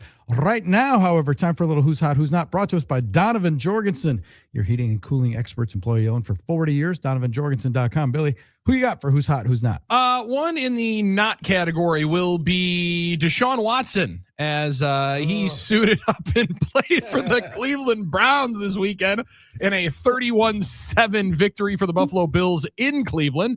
Shedeur Sanders threw a touchdown in his final chance to make the club and maybe win the starting job. But Deshaun Watson didn't fare as good as the 9 for 11, 74 yards and a touchdown and an interception for Shedeur Sanders. Instead, it was a quarterback rating of 14 for Deshaun Watson, 5 of 12 for 36 yards and a pick, an average of 3 yards per pass. But that was not where he drew the most criticism. That was in the post-game press conference when he spoke of the boos that came his way during the game. He said, quote, "It's a disrespectful thing from fans. And well, the same fan base that booed me the last time I was on that field, I tore my Achilles. It's nothing about performance at all. It's a personal thing." Well, Deshaun, I got to say, at least your self-awareness appears to be better than the play on the field, understanding that it's not only the performance that they're upset about, it's a you thing. This is where he had to give them pause. He can't get out of his own way. Oh, man. They were going to give him the starting job. He was going to start, no doubt. He's been coming out of the chute. He's been getting the first reps. He's been starting these preseason games. And then he does that. And it's like, oh, all right. So they're at a crossroads now. It's like they want to start him over Shedeur, but he said that, and like he's going to get booed anytime there's a bad play. He's going to get booed at home. 100%. You want to sign up for that, Drew? Like you had to do was make it to the regular season and give yourself a chance. Because, like you said, the money's spent. Like, why would a sunk cost? Cleveland wants to play him because you might as well. Like, there's no reason to not take a shot. Yeah. And now I don't know how you do after that. Like that's one of the dumbest things you possibly could say. However, for a human being that's lived on a lot of dumb things, Deshaun Watson will be right there in the middle of it. Also, we have a historic twist. I don't know where this goes in hot or not category. We're going to have the first former NFL player, playing college football this year. It will be a hot day for LSU as Daquan Wright was waived by the Browns yesterday and has an agreement per agent Drew Rosenhaus and Kyle Lincoln, as they told Adam Schefter on Sunday, that once he clears waivers, he will play in 2026 for Louisiana State University. Believed to be the first player to ever have a signed agreement to play in the NFL, then to return to college. He signed with the Eagles after the draft, was claimed on waivers by the Browns on August 11th. Now, I don't fault him at all. He's going to go make some money. Daquan Wright's probably hot in this case because he was going to be cut in a week now in the NFL and be looking for a job. Instead, he's probably going to make close to 7 figures to go play college football and get to play in the SEC and then maybe improve his draft stock. I give him a lot of credit, though, and I think it's admirable that he's going back to pursue education like this. I mean, the fact that I'd want to get your degree. Wants to go back for the pursuit of education. And it's not always about, the money and all. It's pretty cool to see that he wants to go back to school, obviously, because he wants to go back to class. Drew Rosenhaus was on McAfee last week and said, I did not tell Daquan to do this. Actually, I had urged him to maybe do the opposite, but I work for Daquan. So if he wants to do it, that's where I go. Oh, sure. Interesting that it turns the other way for the agent when, there's going to be more money involved. Hey, I work for him. It's not my decision. I'm not the one that told him to go do it. Classic. But I will take my 3%. Should we just go ahead and name Carl Ravitch as our superhero of the day from callcurrent.com? Perfect. Yes. Carl Ravitch, A1, dude. Class act. It was on his way out. That was as good as it possibly could have been for him on his way out. And to take the little joke and the stab at your old bosses when Manfred was on there, hey, you pulling strings, get me back. I thought that was my favorite Carl Ravitch quote maybe of all time. Chef's kiss. Yeah. So he's our callcurrent.com, the superheroes on the side of the van, and they're superheroes for Current Electric with he deserves it. He deserves it, dude. 30 plus years and a soundtrack of baseball for a large segment of our listening audience. Got flowers from Chris Sale and Garrett Mitchell. And he deserved all of them. He deserved absolutely all of them. And he deserves to be calling games somewhere. So somebody pick him up. Yep. And he had to carry Eduardo Perez. Just saying. All right. Billy's off to practice. We'll have Wayne Larrivee come up at 7:25. You're in the Huddle, Fox Sports Radio, Wisconsin.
I'm Doug Russell. We start in Williamsport, PA, where the Brewers had the Sunday night spotlight for their tilt with the Atlanta Braves.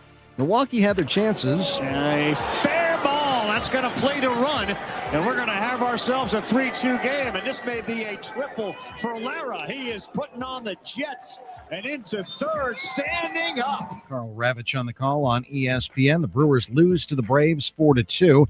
After the Cubs win on Sunday, Milwaukee's lead in the NL Central stands at 6 games entering the week. The Brewers are off tonight. Also Sunday, center fielder Garrett Mitchell suffered a wrist contusion, but x-rays were negative. Moving on to golf, the BMW Championship goes to Wyndham Clark. He fires a 17 under for the tournament. That's good for a one-shot win over Patrick Cantlay. And the Packers have their second-to-last open workout of training camp today. Billy and Wayne will have training camp live starting at 11 live from Rain H Field. The final hour of the Huddle starts now. I'm Doug Russell on Fox Sports Radio, Wisconsin. Good morning, Wisconsin, and welcome to the Huddle. I'm all for someone huddling if you have something to say.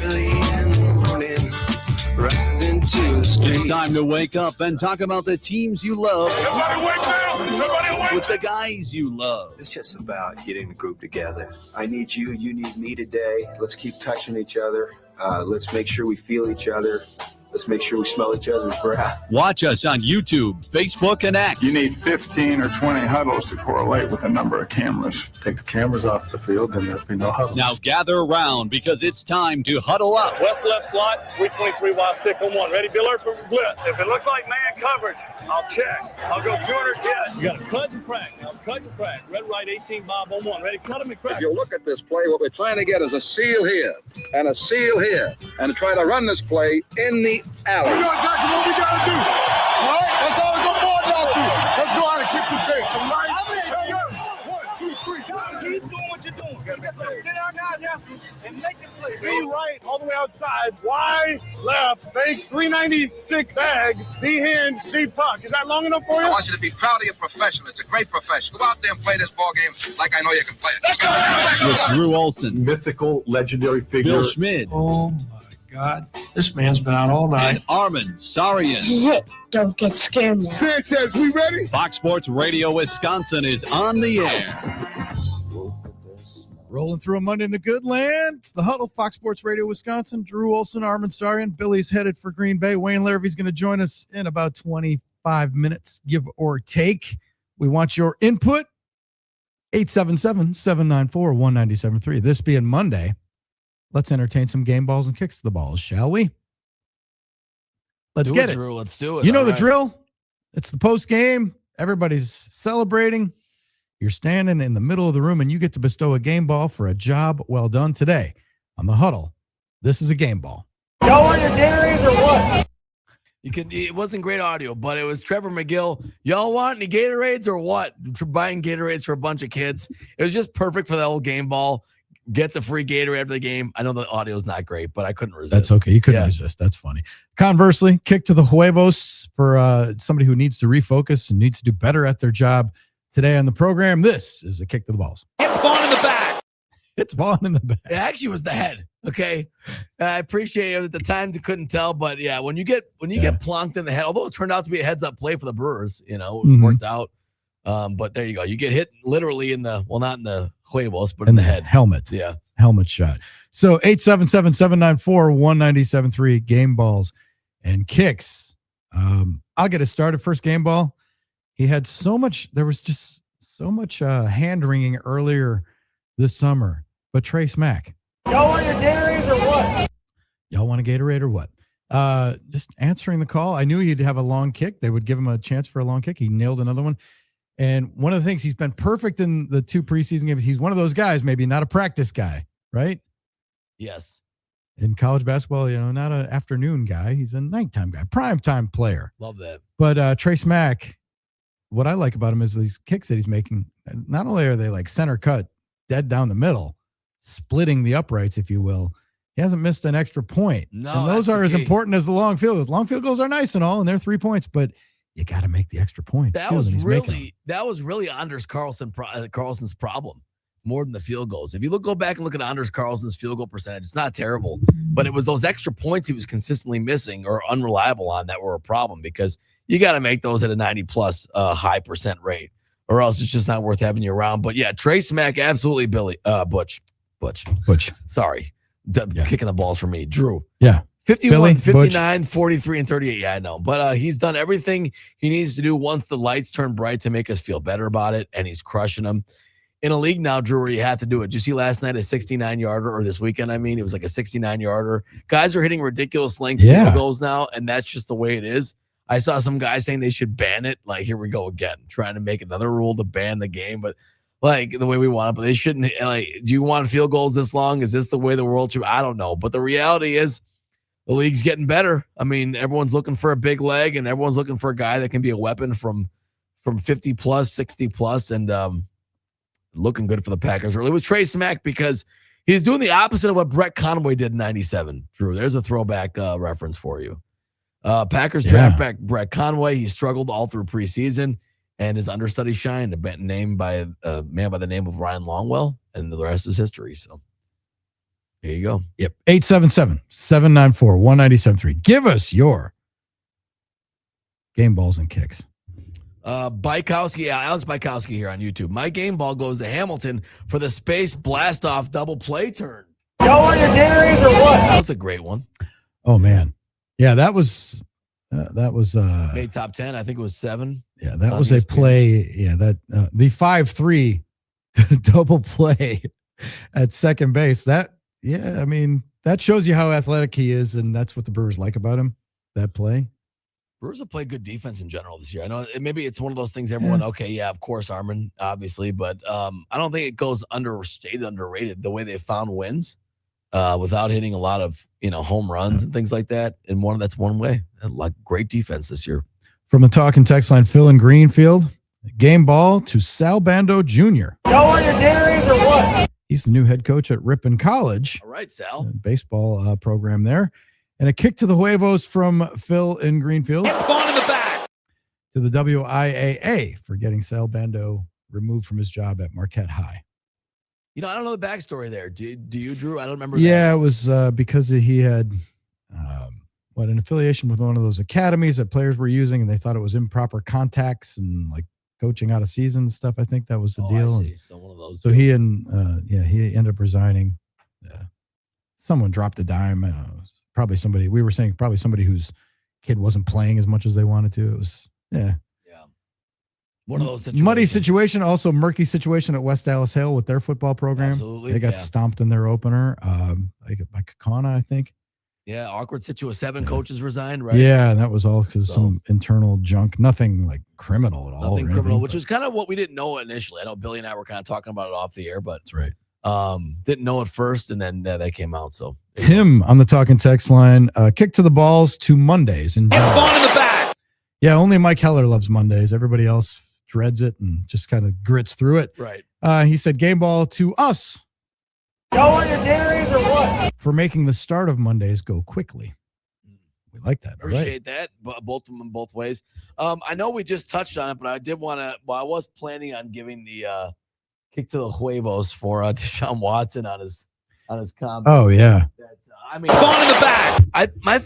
The funniest thing about the whole Deshaun Watson thing to me was when he goes, I think everyone knows it's not about performance. I'm like, well, I think it's a lot about performance. Yeah. I mean, no offense. Don't take this the wrong way, sports fans, but we are a group that will overlook a lot of nonsense if you're playing well and winning for our team. I mean, we are. That's just how we are as sports fans. If you're doing well for our team, we'll overlook a lot of stuff. Maybe not everything. Not everyone forgets. But, I mean, Todd Golden, there's plenty of examples. Now, Deshaun Watson's not playing well, and he's also a jerk, Yeah. When Christian Yelich is playing well, like he did last year, right? He was 29 and 100 or something like that. Nobody brings up how much money he makes. Right. But when he struggles like this year, it's a big deal. It's the number one topic. Funny how that works, right? None of the Dodgers fans bitch about Ohtani making a lot of money. But they don't, but he performs. Because he performs. Yeah. And the thing is, Deshaun Watson, they gave you the richest contract. It's all guaranteed. It's a sunk cost, and you're not playing well.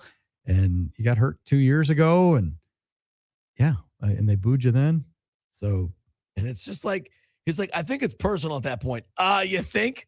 Well, obviously, that's the thing though. Is he had this one. This was someone picked at the scab, and it was a general question, but sure, he had kind of been bottling that up. Clearly, it was bothering him. It bothered him that he got booed when he ruptured his Achilles on the field, and people were booing him. I'm not like trying to invalidate his emotions in that you're getting booed when you're having a very devastating injury. Okay, but you have to understand a little bit of like you reap what you sow. I don't think if you didn't do the things you did and you are responsible and accountable for those actions, people are going to boo you for getting hurt. Now, some places they might. I mean, there was a famous Jim Mora rant amongst the many Jim Mora rants where he was getting on the fans in New Orleans for booing an injured player, and he said they're mentally sick, like it was a great rant. But I mean, maybe in Philadelphia or someplace like that, like they'll boo you for just getting hurt if you're a generally good guy. But I mean, come on. I mean, that's not the only reason. Like you have to be aware of what you've done and the actions you have to be accountable for if you're Deshaun Watson. And if you're not, you're just going to look more and more out of touch and more like unself-aware, if that makes any sense. I don't know. It's just, and you're going to get the money, Deshaun. You're lucky it's not worse for you. And you're also one of the worst quarterbacks in football by many numbers starting wise, where once upon a time you were paid as such, and the team took a big risk on you, and everybody in the league wanted him for a while, if you remember that. When he came out of Clemson, he was like choir boy, poster child. He thought everyone liked him. He was playing well in the NFL. It is what it is, Deshaun. I mean, you have to be accountable for those things. Yeah. It's just funny to me that he's like. It is. It's just, he's my like, goodness. I think it's personal at this point. Well, no crap. It's personal. Yeah. All right. Yeah, of course. It's like, what do you? You came with baggage. The whole arc of it is just, and you're playing terribly. And you're playing like that doesn't help. You're making a lot of money, and playing like cheeks. You generally were offensive to a lot of people. Okay. Yeah. I think it's funny to hear him like get upset about. I'm with you. Is it even worth kicking to the huevos Inez Cantor? Spawn in the back. Well, that's a wild deal. Showing up at a WNBA game and creating a disturbance and getting into it. Like, that guy's a clown. And the whole WNBA thing has become a traveling culture war circus. That's it. I mean, more than it is about athletic competition anymore. It's a culture war football. I know a lot of people. I heard the WNBA commissioner getting mad about it, and they've done some things. They need to nip it. They need to nip it. What are they going to do though? Well, at one point I think they were kind of allowing stuff because it was bringing eyeballs, and the old any publicity is good publicity, and like if it's good for ratings, like let's track it and how are we doing. But at a certain point, Inez Cantor, I mean, go away. Well, he's obviously never liked the guy. He's obviously got an agenda now. Like this is an emotional and divisive topic for a lot of people, so it's kind of like, what do you say? But it's like, yeah, I mean, he got close to the court there. What was the deal there? Did he buy the ticket and walk down there? Probably. Or did they give him? I don't know. The best thing you could probably do in a situation if you're a player playing is ignore it, which they did the opposite. They made him the spectacle by responding on the court. Am I wrong in saying that? So I don't know. When you have something like this, like you're right, it's a traveling culture war now. Yeah, and it's going to be that for a lot of people who really aren't interested in the sport. There's really no way around it now, and then it's exhausting because there's going to be no conclusion. It's just going to be a show.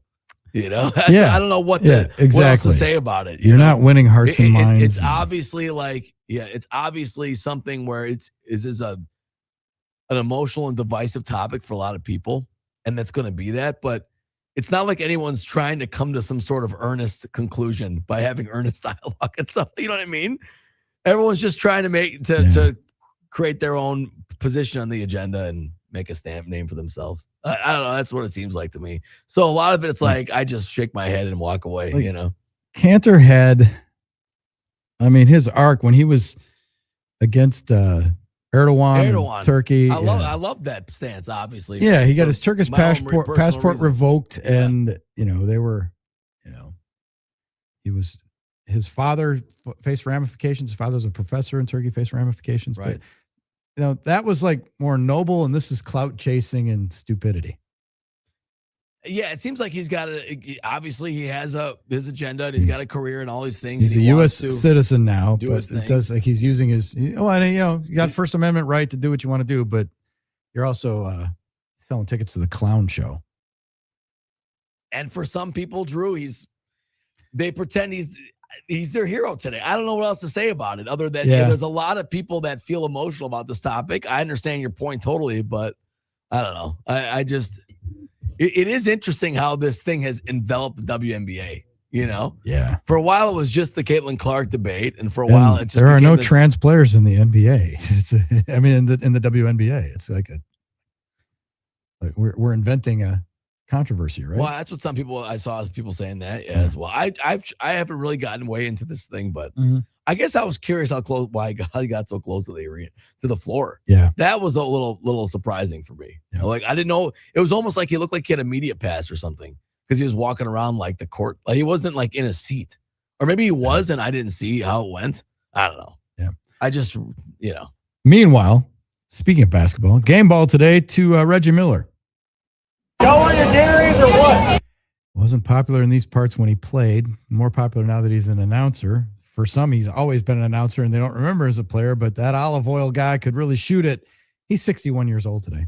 Happy birthday, Reggie. I didn't like you as a player, but I have my own personal biases and reasons for that. But I do like you now on the second stage. He was Braun's neighbor. Remember that when he would come to Brewers games?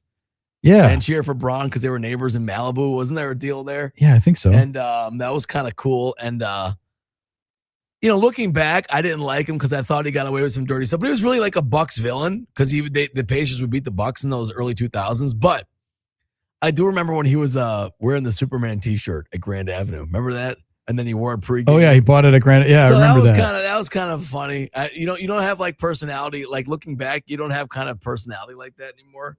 And that storyline was fun at the time. He was a good villain at the time and stuff like that. The thing I like about Reggie is how thoughtful he is as a broadcaster, how much he enjoys the game, and on some of the podcasts, he really loves talking about his history and in the NBA in the old days. Like I love the way he eloquates about it. It's really awesome. So he's always a guy that's enjoyable for me. So you brought up the neighbor story, and then it ties into Derek and Madison hit us up earlier when we were talking about that Matt Moore game when Matt Moore played for the Chiefs.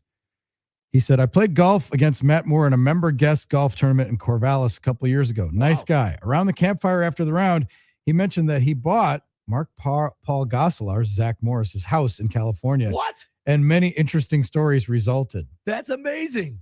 Oh, see, now this is what I'm talking about. This is my kind of story. See, this is where you'll love this, Armen, because that reminded me. It's like, oh, you bought, Zach Morris's house. Sure. And he did other things too. He was like NYPD Blue, right? Didn't he?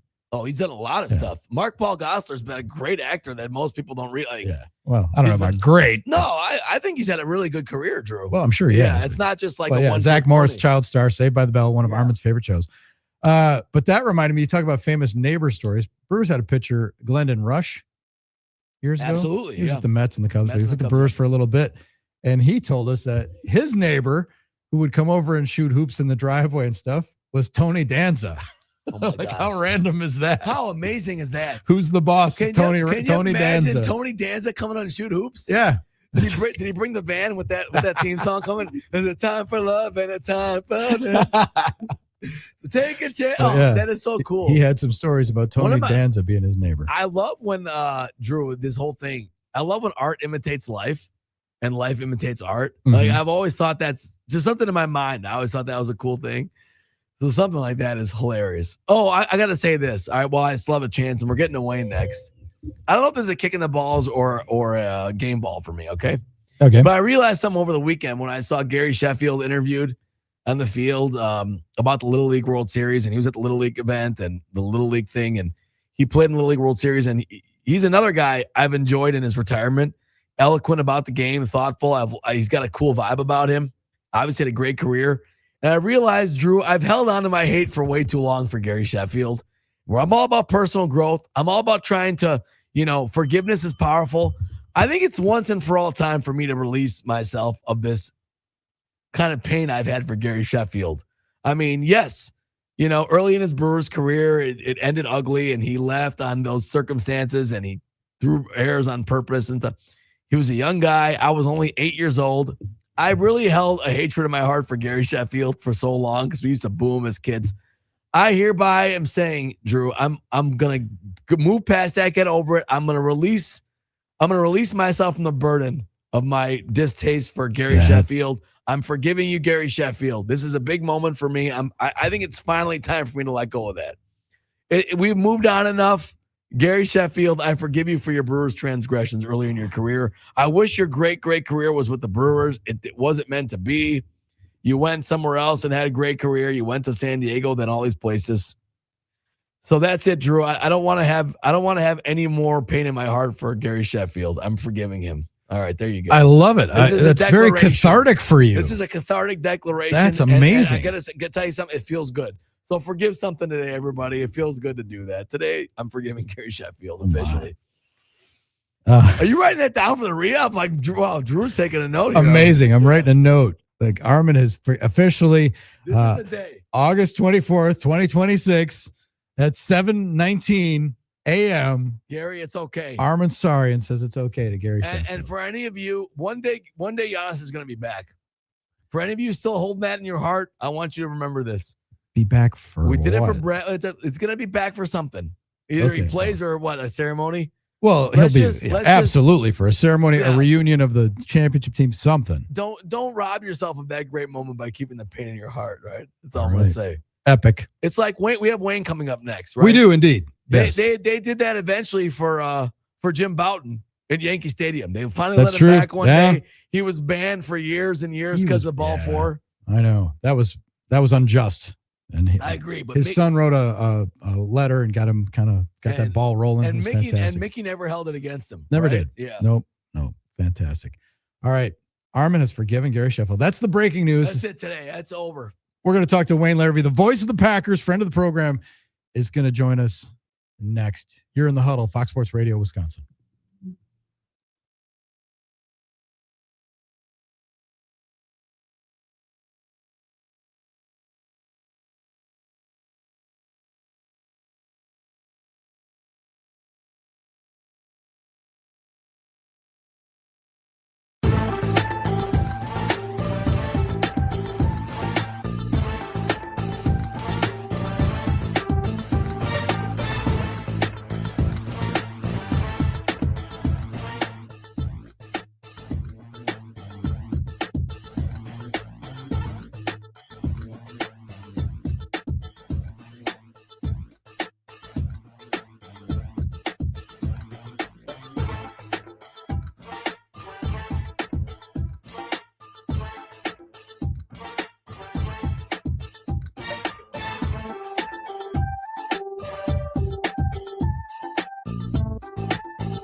Continuing the Monday edition of the Huddle, Fox Sports Radio, Wisconsin, 920 Milwaukee, 1070 Madison, everywhere on the iHeart app. It's Drew and Armen today. Billy is on his way to Green Bay for the Packers.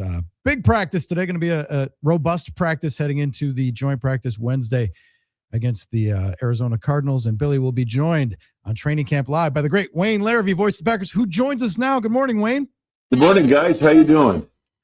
We are spectacular. It's a big weekend in sports, big Brewers weekend, and of course, the Packers setting the tone on Friday night in Denver. And Wayne, you don't want to get too excited about preseason results, but that was a pretty crisp outing, and there's plenty to chew on from that game. Yeah, I thought so too, Drew. Offensively, they did some nice things those first couple of drives. I thought defensively they were pretty stout. Now, people will say, well, the Broncos' first-string offense scored on each of their first 2 drives of the game, and they did. But you have to understand something about this, and this goes both ways now. In preseason, defenses don't game plan or scheme for the offense they're facing like they do during the regular season. And Jonathan Gannon was pretty vanilla. And, oh, by the way, matter of fact, Jonathan told us that he would be intentionally vanilla in that game because he wanted to see how individuals performed against their top players. And so the Denver offensive line is the best in the league. And, boy, they were good the other night. They came out. They were firing. Bo Nix, his first game action since the divisional playoff game, I thought he was very good for Denver. But, what encouraged me was what I saw from Green Bay. And I saw the Packers come out and play a very good game. I thought they met Denver's physicality, which is the thing I think Matt LaFleur wanted to see. And the big thing about it was, they came out, they played physical, and they played fast, and that's what the coaching staff wanted to see. Oh, fantastic. Armen is back there like looking at knobs and buttons because Wayne's audio is not as crisp as it usually is. I don't know what it is here. Armen's pushing a bunch of buttons here. Trying to fix it. But yeah, well, I don't know what Armen can do. But we can soldier on, though. And Wayne, what we mentioned, you guys got probably a pretty crisp and robust practice today. And then Wednesday will be the last time that the starters get to test themselves and then put them in bubble wrap for Friday, because we don't expect a lot of starters to see action on Friday, do we? I don't know if you'll see any starters see action on Friday. I think what Matt has done is gotten his starters plenty of time in preseason games 1 and 2. In the third game, what the Packers have generally done is use that game, and this goes way back, use that game for the players trying to make the roster and give them one last shot, one last long look. And it's one of the reasons why I think free agents, college free agents, tend to go to Green Bay because they know they're going to get a good shot to make the roster or at least put something on tape as a resume tape for other teams down the road. All right, Armen, should we try to reconnect with Wayne? What do you say? Yeah, let's give it a shot. I'm going to drop it and reconnect here. We're going to try and find something see if we there. Because I don't know what it is. Wayne is awesome, but the sound isn't as good as it usually is. Yeah. All right, I don't know what that is. We'll something drop about the and reconnect. We want to make sure it's a positive listening experience for everybody. Yeah, you're in charge of audio. Yeah, we're working on that. So, and most of the time, it just sounds a little scratchy. Sometimes it's like that, right, Drew? Sometimes it's like that. Oh, yeah. Sometimes give it one more shot here. The gremlins, thankfully, the important stuff is the broadcasts, like the games. Right. Those have been good, I think. So we don't want to talk about no hitters in the dugout, but we're 2 for 2 so far. Yeah, I know. Please don't jinx me. Any better, Wayne? How you doing, Wayne, out there? Well, how does it sound now, guys? Now it's amazing, crystal clear. Really? Yeah, you were a little scratchy. Sometimes you just gotta drop it and call back. That's right. Isn't that the world we live in? Yeah, unplug it and plug it back in when in doubt. Just like it seemed like all Trace Mack needed was the bright lights. Wayne, how's that for transit? But like there was so much of our nervousness and consternating, but since he's been in these games, he's just been incredible. Yeah, he really took advantage of that mile-high altitude there. Boy, he hit some great shots again on Saturday, and he's got to be in a good headspace right now, and that's great going into the season.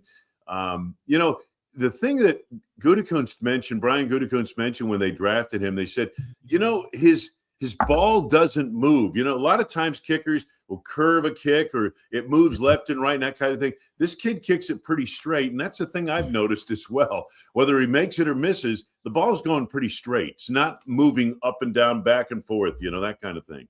What I think is interesting too, Wayne, is this seemingly, I don't know about strategy, but this shift in the kicker culture in the NFL where now, everyone's looking for guys that can boom it close to 60. And the way these kickers are coming out now, I saw a guy this weekend hit a 69-yarder in preseason. It seems like the threshold is higher for success for kickers than ever before.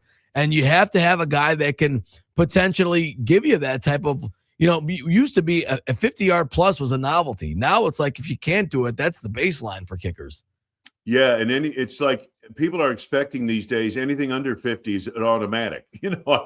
Right? It's unrealistic, but that's what people are thinking about. That's what you miss a 43-yard field goal. Well, wow, the wind and everything else, and no, you got to make that. You're 50 plus, you can go 5 for 10, but you better make everything inside of 40, or inside of 50. But that's just the reality we live in. And you're right, Armen. These kids are better now coming out of college as kickers. Much more talent available there. And this Trey Smack is just an example of that.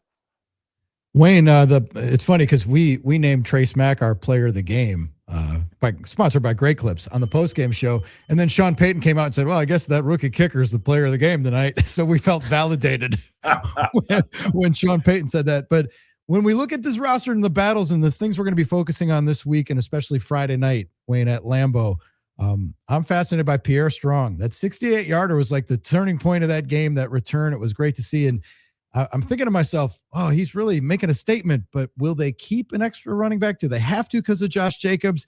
Did he cement his case, or is he going to be one of those guys that we just fell in love with during camp and drifts off to the practice squad or a waiver wire? Boy, I tell you what, it's going to be interesting to see. And you're right, Drew. And I was surprised he was even back there returning a kick like that. I shouldn't have been, but I was. I just didn't expect it. And here he goes, 68 yards. When's the last time the Packers had a kickoff return that long? Seems like forever. I'm sure it's not, but it seems like it, doesn't it? Yeah. I've liked what I've seen of him since OTAs and minicamp. He is just a tough, physical runner. He fills that Emmanuel Wilson role in my mind. And I've talked to Ben Sermons, the running backs coach, about this, and he was saying, maybe he could fill that role. I don't know, but right now you got to figure Josh Jacobs, okay, Marshawn Lloyd, Chris Brooks is the guy they trust in third downs. He's going to make the football team. I'd be surprised if he doesn't. And by the way, we will be surprised next weekend with cuts. We'll have 4 or 5 guys who are just sitting there saying, wow, I didn't see that coming. Happens every year. But, will you keep an extra running back? I don't know. Boy, you got to keep an extra wide receiver, you would think, too, wouldn't you? Where do you cut? Maybe the tight end room is not quite as deep as you'd like it to be. Maybe you go 2 or 3, maybe you go 3 tight ends. But, with all the 2 tight end formations they play in the NFL today, and I know Matt likes to play that 12 personnel quite a bit, 1 running back, 2 tight ends, 2 wide receivers. It's hard to keep only 2 or 3 tight ends. You got to keep at least 3 or 4. You know what I mean? So it's hard to figure out where they're going to cut this team and how they're going to cut it. Yeah, it always is. That's why they make the big money. Getting to 53 is going to be a chore here because you got some good options. Anthony Campbell's a guy that I feel like, okay, he can make the team. But then there are people saying, well, in order for him to make it, they'll have to cut Nazir Stackhouse and trade Carl Brooks. And there's all kinds of there's drama on the defensive line that I didn't expect. And Chris McClellan perhaps stood out more than anyone on that defensive line the other night in Denver. He got a long tour, but the rookie really stepped up. And, he's a power kind of player. Jonathan Gannon was talking about him to us that morning of the game about, how impressed he was with the fact that this is a big kid who can move. And he's not just a run stopper. He can threaten the quarterback a little bit too. And with Devontae Wyatt next to him, that could be a very good combination you might see often early in the season. Wayne, Brandon Cisse has been so exciting ever since we started getting a look at him. The first pick for the Packers, not first round, but first pick for the Packers. It was a little dinged up in that game against Denver. It seems like he was okay. I think we think that, but he's really been a revelation as well. He has, Armen. He seems very mature in terms of not only his personality, but the way he plays the game out there. He never really panics a whole lot. I think he had a great cover on Cortland Sutton, the Denver number 1 receiver, the other night. And these are things you look for. Little individual plays here and there in the preseason can tell you a lot. I think he's pretty well cemented a starting role. We'll see when the season gets here, but he seems to have cemented his place. And now the other side is where the competition is. And I still think Keyshawn Nixon, it's his job to lose. Wayne, we mentioned Pierre Strong's kick return. Sky Moore had a 16-yard punt return that was pretty nifty, and I think that would have been the second longest punt return for the Packers last season. Should we be raising our expectations for that facet of the game? Cam Acorn's doing his job? Yeah, I mean, it's amazing. I kept thinking about this the other night during the game. I said, if they have, and Sky Moore can provide you both kicks returns and punt returns, but if they can, if they have a return game, okay, and they've got a kicker, they have a punter, the coverage units are pretty good. Wow, special teams this could be the best. Well, I shouldn't say this, folks, but I'll say it anyway. This could be the best special teams we've seen in Green Bay since Nolan Cromwell was the special teams coach back in the mid-90s. Now that goes way back. Oh, what a great name. That's a great reference. Yes, it but absolutely is. It's funny because we've talked about it the last several years, and Aaron Nagler gave us the line. He's like, all I want is competence. I just want like the league average. That's all we're asking for. We're not don't be at the bottom of these categories, be league average. And it looks like they might be better than that now. Yeah, well, we'll see. We'll see. Proof will be in the pudding, and there'll be plenty of pudding coming up. 18 weeks of it, but that's true. Yeah, we haven't played yet. That's true. Yeah, yes. Well, that's the other thing. Okay, so Wayne, another thing I wanted to ask you is we're watching that first series. We hyper focus on that because that's the only look you get at Love and company, and put them in bubble wrap. And they'll play on Wednesday against the Cardinals and stuff, but then they're done. They probably won't play Friday. But am I detecting a trend of him being under center more and more under center play action, rollout type stuff? It seems like, am I reading too much into that? Because it seemed like that first series, I saw a lot of that. And I'm like, oh, is that what we're going to see more of this year? Yeah, I've said that, Drew, and I said that on the Family Night telecast, and somebody said, well, they were really good under center last year. Yeah, but they weren't under center as much as you thought they should be, maybe. And I think LaFleur is going to have more under center work going on. I think this involves not just the passing game, and the play action passing game is much more effective when your quarterback's coming from under center, but also in terms of the running game. And I think it's short yardage too. I just remember that drive in Chicago right before halftime in the divisional or the wild card playoff game where the Packers are on the goal line and they're trying to run out of shotgun and not getting it done, and finally had to resort to a fourth down pass to Romeo Doubs to score. But I think more under center is what we're going to see because of two things. Number one, I think it's what LaFleur hopes to do in his offense, but also they were effective under center when they were under center last year. I don't think you're wrong to think they'll be under center more as the season gets underway. Was some of that related to Jordan Love having that left thumb issue that, like it seemed like early on, especially? It could have been a little bit. I don't think a huge amount, but that could have been part of it. But, that I just think they're going to be more under center this year offensively, and we'll see how that pans out. Well, I know you guys are going to see a pad rattling practice today. I feel like this will be the one. Then they'll take it easy tomorrow. And then what's it going to be like on Wednesday? Like usually these joint practices, there's fights and skirmishes and conflagrations. Will the LaFleur brothers have a pact here and make it like so that doesn't happen? Or can they even control that? What's the tenor going to be like Wednesday? I think it'll be ramped up a little bit. I think the brothers will try to, they'll try to make sure they have an agreement as to how the practice is going to be conducted and everything else. I'm sure that's all been well planned. But, these are athletes on the field, and once the ball is snapped, they're not worried about a plan. They're worried about making the play. And so I think when you have these – it's one of the reasons why they've gone to 1 instead of 2 days in a row. I think Minnesota and Baltimore scrimmaged for 2 days before they played the preseason game, and they had all kinds of skirmishes and fights and everything else. Yeah. And that's, we as fans, as observers, we kind of like that spice, don't we? Yeah, we like to see them mix it up like that. Yeah, let's get some pushing and shoving. Let's get some fun. Yeah, but it's counterproductive to what they're trying to do as a coaching staff and as a team on that particular day. Yeah, I remember James Jones was saying on Packers Preview that he found that unproductive because everyone was trying to act tough to the veterans. But hey, it would be interesting to see if the brothers would start start something up. I mean, there's no fighting like brotherly fighting, right? So I don't know, Wayne. I don't know if we expect it, but that would be something to see. I think it'll be pretty professional. We'll see. Anything could happen, but I think it'll be pretty professional. All right, Wayne. One more thing, Wayne. I know you're going to be on later with Billy, but Yankees are 3 games back of the Rays. How do you feel? Does the AL East still run through the Bronx? Do they have a chance to still win the East? Well, I tell you something, Giancarlo Stanton. How about that news? He's probably not coming back. Go figure. Boy, where did that come from? My gosh, what a total waste. Derek Jeter traded Giancarlo Stanton when Jeter was involved with the Marlins to the Yankees, and it was just like a death pill. It was an absolute death pill. All right. And then the Yankees took him out, and he's been nothing but injured ever since. So that's not going to happen. But Bellinger came back yesterday, Cody Bellinger, and Aaron Judge will come back in September. If the Yankees get any kind of hitting in September, they'll win the American League. I love it. I love the confidence. That's amazing. That's amazing. Wayne, I woke up this morning and there's this I start to feel that crispness in the air. It's right around the corner. We're getting close. Now the thing is, we got the cuts this week. We got the last game, the cuts, and then we got this long wait to get the season started. But we're getting closer. Yeah, it's like Drew. It's like almost a month. It's crazy.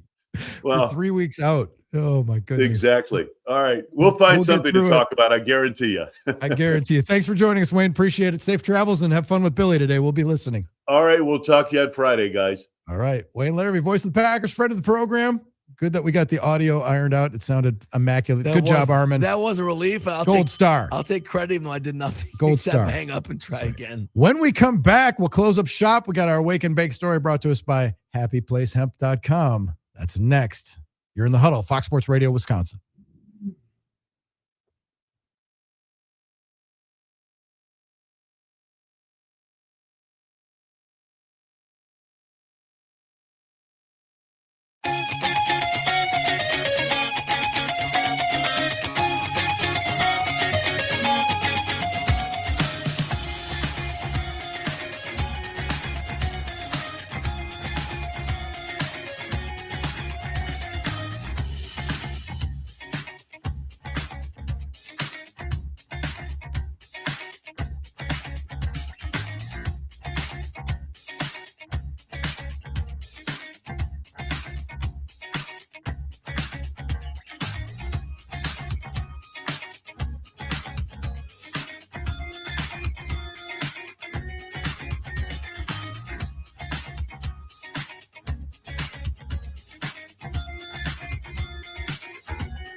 Oh, baby, time for our Wake and Bake story.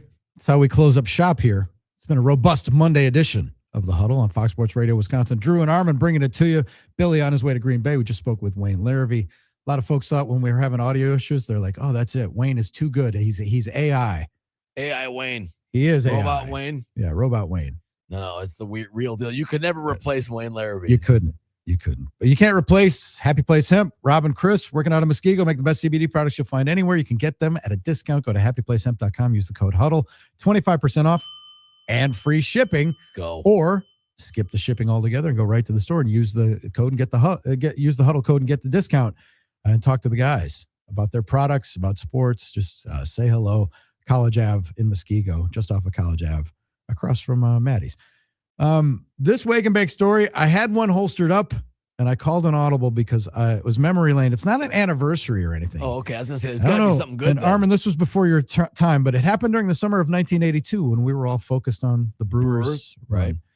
July 2nd, 1982, a truck driver from California named Larry Walters, 33 years old, from San Pedro, flew 16,000 feet into the sky on a lawn chair. What? Did he create his own? Larry Walters dreamed of flying his whole life, and he bought 42 8-foot helium weather balloons, tied them to a Sears lawn chair. Oh, my gosh. Strapped on a parachute, packed a BB gun to pop balloons to help his descent. He had a CB radio, sandwiches, and a six-pack of beer. I love that he's thinking about eating and drinking beer at this time. You know, you're floating around. You have no idea what's going to happen. Let me just grab a cold one. Here's the thing. Yeah. He expected to float a few hundred feet above his backyard, but he cut the rope and he shot up like a rocket. He went to 16,000 feet.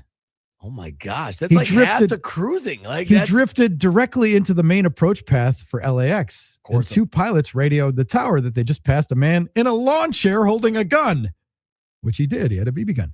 For 45 minutes, he floated over Los Angeles, freezing cold, too scared to shoot the balloons because he was afraid he might fall. Finally, he just decided, I'm going to have to do it. So he started popping the balloons one by one, and slowly he descended. He landed tangled in power lines in Long Beach, causing a blackout. When police arrested him, they asked why he did it, and he said, quote, "A man can't just sit around." Actually, he can. That's literally what he was doing. That is so amazing. The FAA fined him $4,000. He became a national folk hero named Lawn Chair Larry. They're not going to like that, the FAA. Yeah, that's great. Oh, my goodness. This story inspired the movie Up. The More You Know. You know what? I never knew this. And it reminds me of the scam, the Balloon Boy scam. Remember when they tried to create this thing? I think my reaction to this is it's rare that you come up with a harebrained idea like this that works better than what you think. Usually it's the opposite. It doesn't work. This worked better than he ever imagined. He floated way up and away. It's just... How did he stay on the lawn chair? Like, didn't the atmosphere push him around? Maybe he had a seatbelt. He's kind of buckled up, and we did have a parachute in case, but... Right, man. Don't you think he'd be a little nervous to see if that actually worked? Like, what am I going to do now? He was up there thinking like, well, now what? Yes. Did he get the beers in, or like at least did he eat the sandwiches? That is a crazy thing. I never really realized the origin story. Imagine how cold it would have been. Freezing cold. I mean, up in the atmosphere, people don't really think about that. But when you get high up in the atmosphere, you must have gotten some sort of frostbite or something, even if it was somewhere in LA. Right? I mean, I don't know. It's an amazing story. Imagine social media if that happened, Drew. Oh. Yeah, he would have been live streaming it. Gone crazy on Twitter that day. People would have been talking about it. He'd have been live streaming it on the gram for sure. Oh my goodness! Isn't there a guy in the summer of '77 in New York that like climbed the World Trade Center tower? Yeah, like, that's true. Everyone was following that too. Yeah. I just think about what social media would have reacted. Wow, that's crazy. How about that? Just nuts. All right, we've covered a lot of ground today. No Brewers game tonight. They're in New York. No baseball pregame show. They'll take a day off. They can all get some corned beef and some pizza and rest up. And we'll have that for you tomorrow. Tomorrow on the program, we will be joined by our pal, Hunter Baumgart, will be with us live at 7:25. Right. And we'll talk Brewers. We'll get the lay of the land. And then obviously we'll get reaction from what happens at practice today with Billy. Thanks for hanging out. Thanks for the great Wayne Larrivee for joining us. We'll see you tomorrow at 5. Peace.